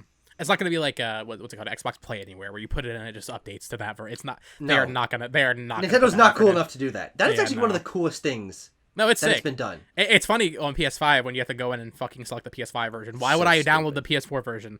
It's cool. It is cool to have the option, I will admit, but why? No, it's interesting to have the option. It's cool if you like platinum trophies. And you want to, if you want to go clean up like Spider-Man on PS4 or something. Sure. But not many people care about that. So yeah. On the subject of Prime 4 being cross-gen, like I said, I think it's possible that could be a launch game for Switch 2, and still come to Switch 1. But in general, like them going back to update old games, I don't think so. Now, on the topic of Prime 4 though, Tucker, we did not really talk about this at all last week after we did our big direct discussion. I did a video on this. What do you think's going on? How are you feeling about Prime 4? Do you think this game will be seen this year? I think we all pretty much unanimously agreed it would be seen at this direct. Most people definitely thought that. So I'm curious to hear what you think about where this game is. What's going on? Well, we've been saying that exact same thing about... Exactly. About, it's the time. Of course we're going to see it this year. Of course it's going to release next year. Like, we've been saying that since the game was since 2 years after the game restarted development. Of course, we were saying that before that. The restart in development gave us a little pause on that, but 2 years is still a lot of time to put into a game, and now it's been way more than that. So, Bo, I'm not gonna lie. There's a meaty chance this game's not fucking real. That this game just doesn't happen. Retro has not had projects happen much recently. Yeah, and the timeline is this. Now it's 2017, rumored to be developed by Bandai Namco, right? 2019 announced development was restarting with Retro. 2021 to E3, Metroid Dread, when they announced that, they were like, hey, we're still working on Metroid Prime 4, don't worry. And then job listings suggest that Retro finished Metroid Prime Remastered in 2021, summer of 2021. Okay. Given the fact that that's a while ago. Yeah, they sat on that game for a long time. Okay. Given the fact they restarted development in, let's say, late 2018, if they announced it in early 2019, it was January, so late 2018, Retro picked it up. They got, a good 2 years of development before COVID hit? Mm-hmm. Plus, they were doing the remaster, which is essentially a remake of Metroid Prime 1. I hate to say it, and I mean, I was right there saying, oh, it's going to be in this Direct, it's going to come out maybe later this year, early next. This game, like Nintendo said, could actually be 3 years away still. I honestly would not be shocked. And at that point, it definitely wouldn't be a Switch 1 game. No, obviously. But I just don't know, man. We really don't have enough information to say if this game is close. The fact they released Metroid Prime Remastered when they did tells me that they are confident it's coming along. Because why sit on it for a full year if you're not trying to get some sort of synergy going with for the release timing? No, that's definitely true. I think that is the biggest hint towards their interest. That's why we thought it was going to be here, because they shadow dropped Prime Remastered. Very weird. Bizarre. I don't know. I think Caleb commented on my video. He thinks we'll see it at June 2024 Direct, and they'll release that holiday. I think that's also possible. If it's not in the September Direct, the game's fucking dead. Yeah, goddamn. We had a question from Benpai here. What 2 remaining characters would you like to see added to Mario Kart 8 Deluxe? You can do 2 Mario characters, 2 Nintendo guest characters, or 1 and 1. So the obvious pick of returning characters would be Funky Kong and Diddy Kong, right? Why is that the obvious? Funky Kong is the fan favorite Mario Kart Wii character. Sure, I guess. Do you actually don't know that? No, Funky Kong is the Mario Kart Wii character. Okay. So in terms of characters coming back, sure. Also, it's Diddy Kong. Bro. How's Diddy Kong not in the game? Yeah, that is crazy. So I would say those are probably the 2 most likely ones. But if you can get crazy with it, I mean, always more Nintendo crossovers would be nice. I don't know. We already got Animal Crossing, F-Zero, Zelda, and Splatoon. Yeah. Maybe Kirby would be good. No, I hope they don't do a crossover thing. I don't think they will. No, I don't. Yeah. Let me clarify. Yeah. I think that it would be cool to see something from Wonder. I don't know. They've got that little caterpillar guy that's hanging off of Luigi's ass on the box art.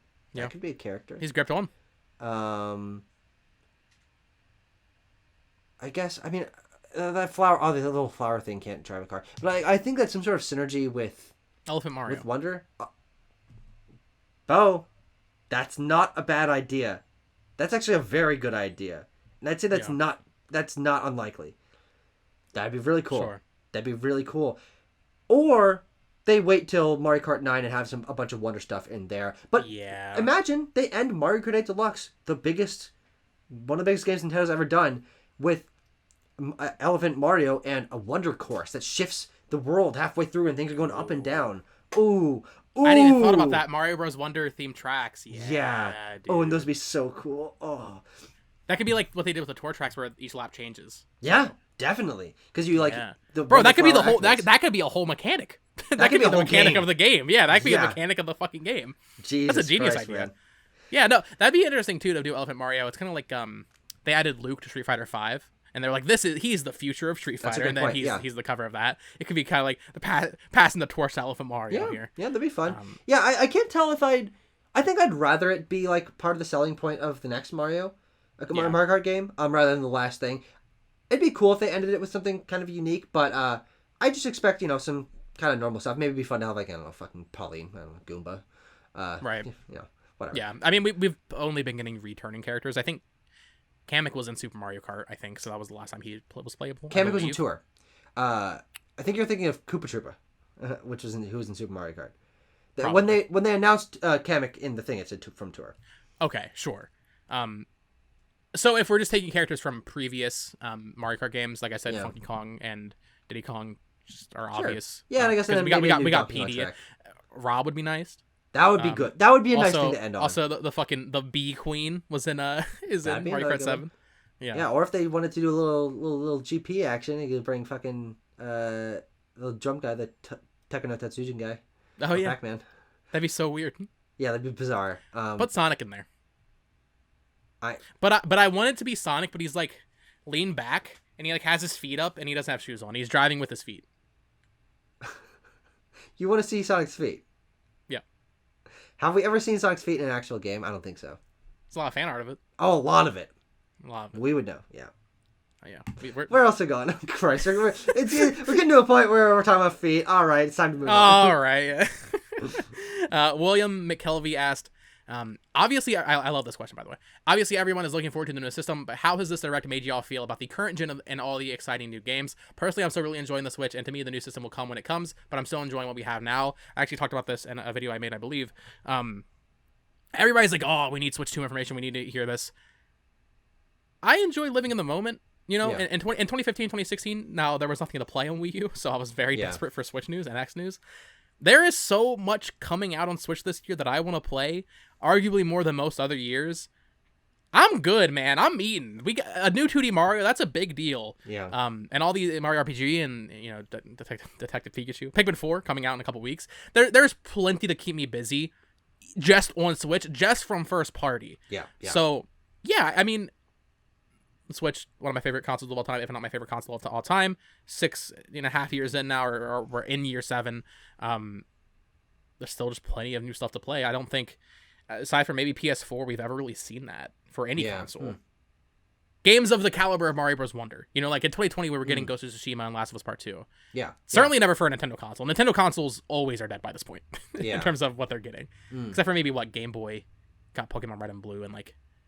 Yeah, no, there's a couple key examples. I mean, obviously Skyward Sword didn't sell very well, but the big Zelda game being late into Wii's life cycle, and obviously Wii U ended with Breath of the Wild, so like there definitely are some late gen ones, but this is the most consistent and varied those big late gen games have been, and I think that's really exciting and just shows the health of the Switch. And what's interesting is breaking down the Switch sort of year by year and what years have big things, what years are a little bit more a little bit slower. The Switch has been a nice sine cosine wave of fucking like, okay, this is big, oh, it's a little slow, big, a little slow. But when you look back on it, it doesn't fucking matter if a couple years were slow. All we're gonna remember is Tears of the Kingdom and Mario Wonder launched in the 6th fucking year of this console's life. And future projecting Mario Wonder being a good game and maybe being something new for Mario, we're gonna be like, wow, 2 of the greatest games in these series came out in 1 year so late into the fucking console's life cycle that it basically re-upped people's interests and excitement in Nintendo, and then hopefully that momentum just carries to next gen. But I think this is the healthiest a late gen system has been. Outside of, you're right, PS4 was, only got stronger as it went. But the Switch has been very consistent, and I'm very happy that because think about this. Just a couple months ago, before the Direct was announced, before we knew about these games, you and I were like, "This is a pretty slow year. I'm not really quite feeling this. It feels like things are winding down, but." No, it doesn't feel like that. Yeah, it is interesting for me, especially because in 2020, which I think is easily the Switch's worst year. Sure. Yeah. I really was not playing my Switch like at all. I agree. Yeah. And that carried over to 2021 for the first half. What even came out in 2021? In the first half, because in the second half we got Metroid Dread. Mario 3D World plus Bowser Fury. Okay, that was good. Yeah. Monster Hunter Rise was a big one, but that was not Nintendo. Yeah, 2021 was rough for me. But you forget Famicom Detective Club. Miitopia. I actually did. I enjoyed Miitopia. Yeah, 2021 was rough until we got to the second half of the year, and I would say starting with, funnily enough, WarioWare Get It Together, but really Metroid Dread. It has just been consistently fantastic to be a Switch owner. I think that momentum carried early into 2022 with Legends Arceus and Kirby. Jesus Christ. And it's just been going, dude. I always want to make another video about that because it's just, this has been probably the greatest 20-month run of any console. It's fucking crazy. There's a game on almost every month. Yeah. So very, very good. Switch is still killing it, but of course we always want more news on the next console. Yeah. All right, final question here from Salvi. With light news, I would like to ask, what is your thoughts on collector's editions nowadays? It seems like they are getting worse and worse over time without even including physical discs like Starfield. Also, just me adding in God of War, Ragnarok, Horizon, similar things. Spider-Man 2, they give a digital code. Continue here. I wish they would ask consumers what they would like to see on a collector's edition or a deluxe edition. If it were up to me, I would include both a physical disc and manuals and collector's editions. It would probably drive up sales on those. Yeah, I think this is so horrible. I don't understand what they're thinking. I would love to see the sales data for something like God of War Ragnarok Special Edition. They include a steelbook, Tucker. But not the game. But not the game. They can give you a digital code. I just don't understand like the thought process behind that. The only people that are going to want to spend $250 on Spider-Man Special Edition, I guess, are either A, huge Marvel collectors in that case, so they can get a little Venom statue, or B, just physical collectors. Maybe it's because they know they can get people to buy it twice. They can sell you the special edition, then you buy the game separately, so you get the disc. Crazy. That's which would be insane, but I wouldn't be shocked. Yeah. I just give people the option. Why not have it so that when you go to GameStop and buy it, or a lot of the time for PlayStation, I think they're exclusive to their PlayStation like direct store. Even if the game isn't in the big box, just have a little check mark, and you either get a code or a disc outside of the box. Oh, sure. That's how Xenoblade 3 actually shipped its special edition. They shipped the special edition contents, and like 2 weeks later, you got the game. Has there ever been a Nintendo one that didn't include the game physically? Well, Fire Emblem, the 35th anniversary one. Oh, sure. Yeah. That doesn't really count. Yeah. I don't think so outside of that. But it has become very prominent with Sony and Microsoft, and that's bizarre. Yeah, I would like to see the sales data because I just. Yeah. Why would you buy those? Yeah, I'm curious. Obviously you buy some Nintendo ones, but how big of a collector's edition guy are you? I've personally never bought one. I never really felt the draw to buy one because I'm also not really a collector in the sense of having the knickknacks that come with them. I like the idea of that someone else bought them and just leaves it on their shelf. I'm like, okay, that's kind of wacky because that's something I wouldn't do. But I'm not a fan. It's fine that they're out there. Like, it doesn't bug me. I think that the aspect that doesn't come with the game absolutely bugs me, like sort of tangentially. I'm like, man, I'm mad for someone else. But I'm never gonna buy one. And yeah, even my favorite games, the ones I'm most hyped for, yeah, I'll just play the game. It's fine. Yeah. Outside of Nintendo consoles, I really don't mess with it at all. There are some games I would like to have or get. Like I have the 10 and 10 2 oh, cool. It's not like it doesn't come with a statue, it's just like an art book. Normally I prefer if it's just like an art book or something in like a bigger box to like put on the shelf. It's like has like nice art on the outside. I actually have like the steelbook edition of Final Fantasy 15, stuff like that for other consoles I'm cool with. But in terms of like statues and stuff, I don't care. I do have, it was on sale for like $25 on Amazon one year. The Battle for Bikini Bottom Rehydrated Special Edition comes with like a little statue, pair of SpongeBob's socks. Bought that for some reason, but that's interesting. Very, very random. But outside of Nintendo, I really don't, because they're also usually overpriced. I remember, I think it was the Dark Souls 3 Special Edition came with an Estus flask, and it was the cheapest. I'll need to send you a picture of this, Tucker. It is the cheapest looking plastic of all time. Normally, no, I don't. Okay. But it was a meme at the time it came out. Souls. Yeah. The most notorious collector's edition thing I can remember is, I don't remember which COD game it was, but the COD game that came with the fucking canteen that you couldn't drink out of. Oh sure, yeah, that was classic. That's insane. but that's funny though, because Call of Duty actually has some really cool ones back in the day. I think it was Black Ops 2 that came with a little RC car.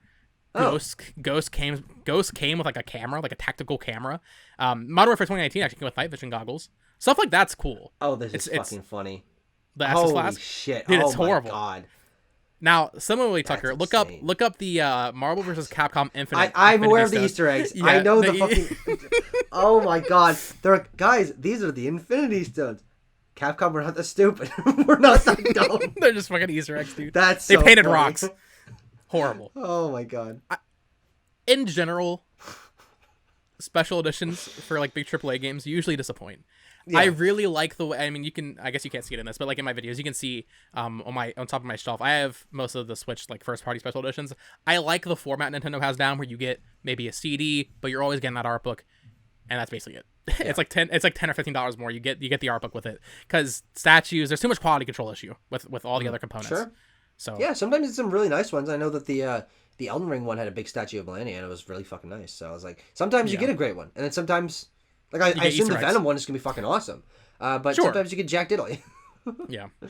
Very, a lot of varied quality when it comes to special editions these days. But, I don't really bother with them on PS5 or Xbox.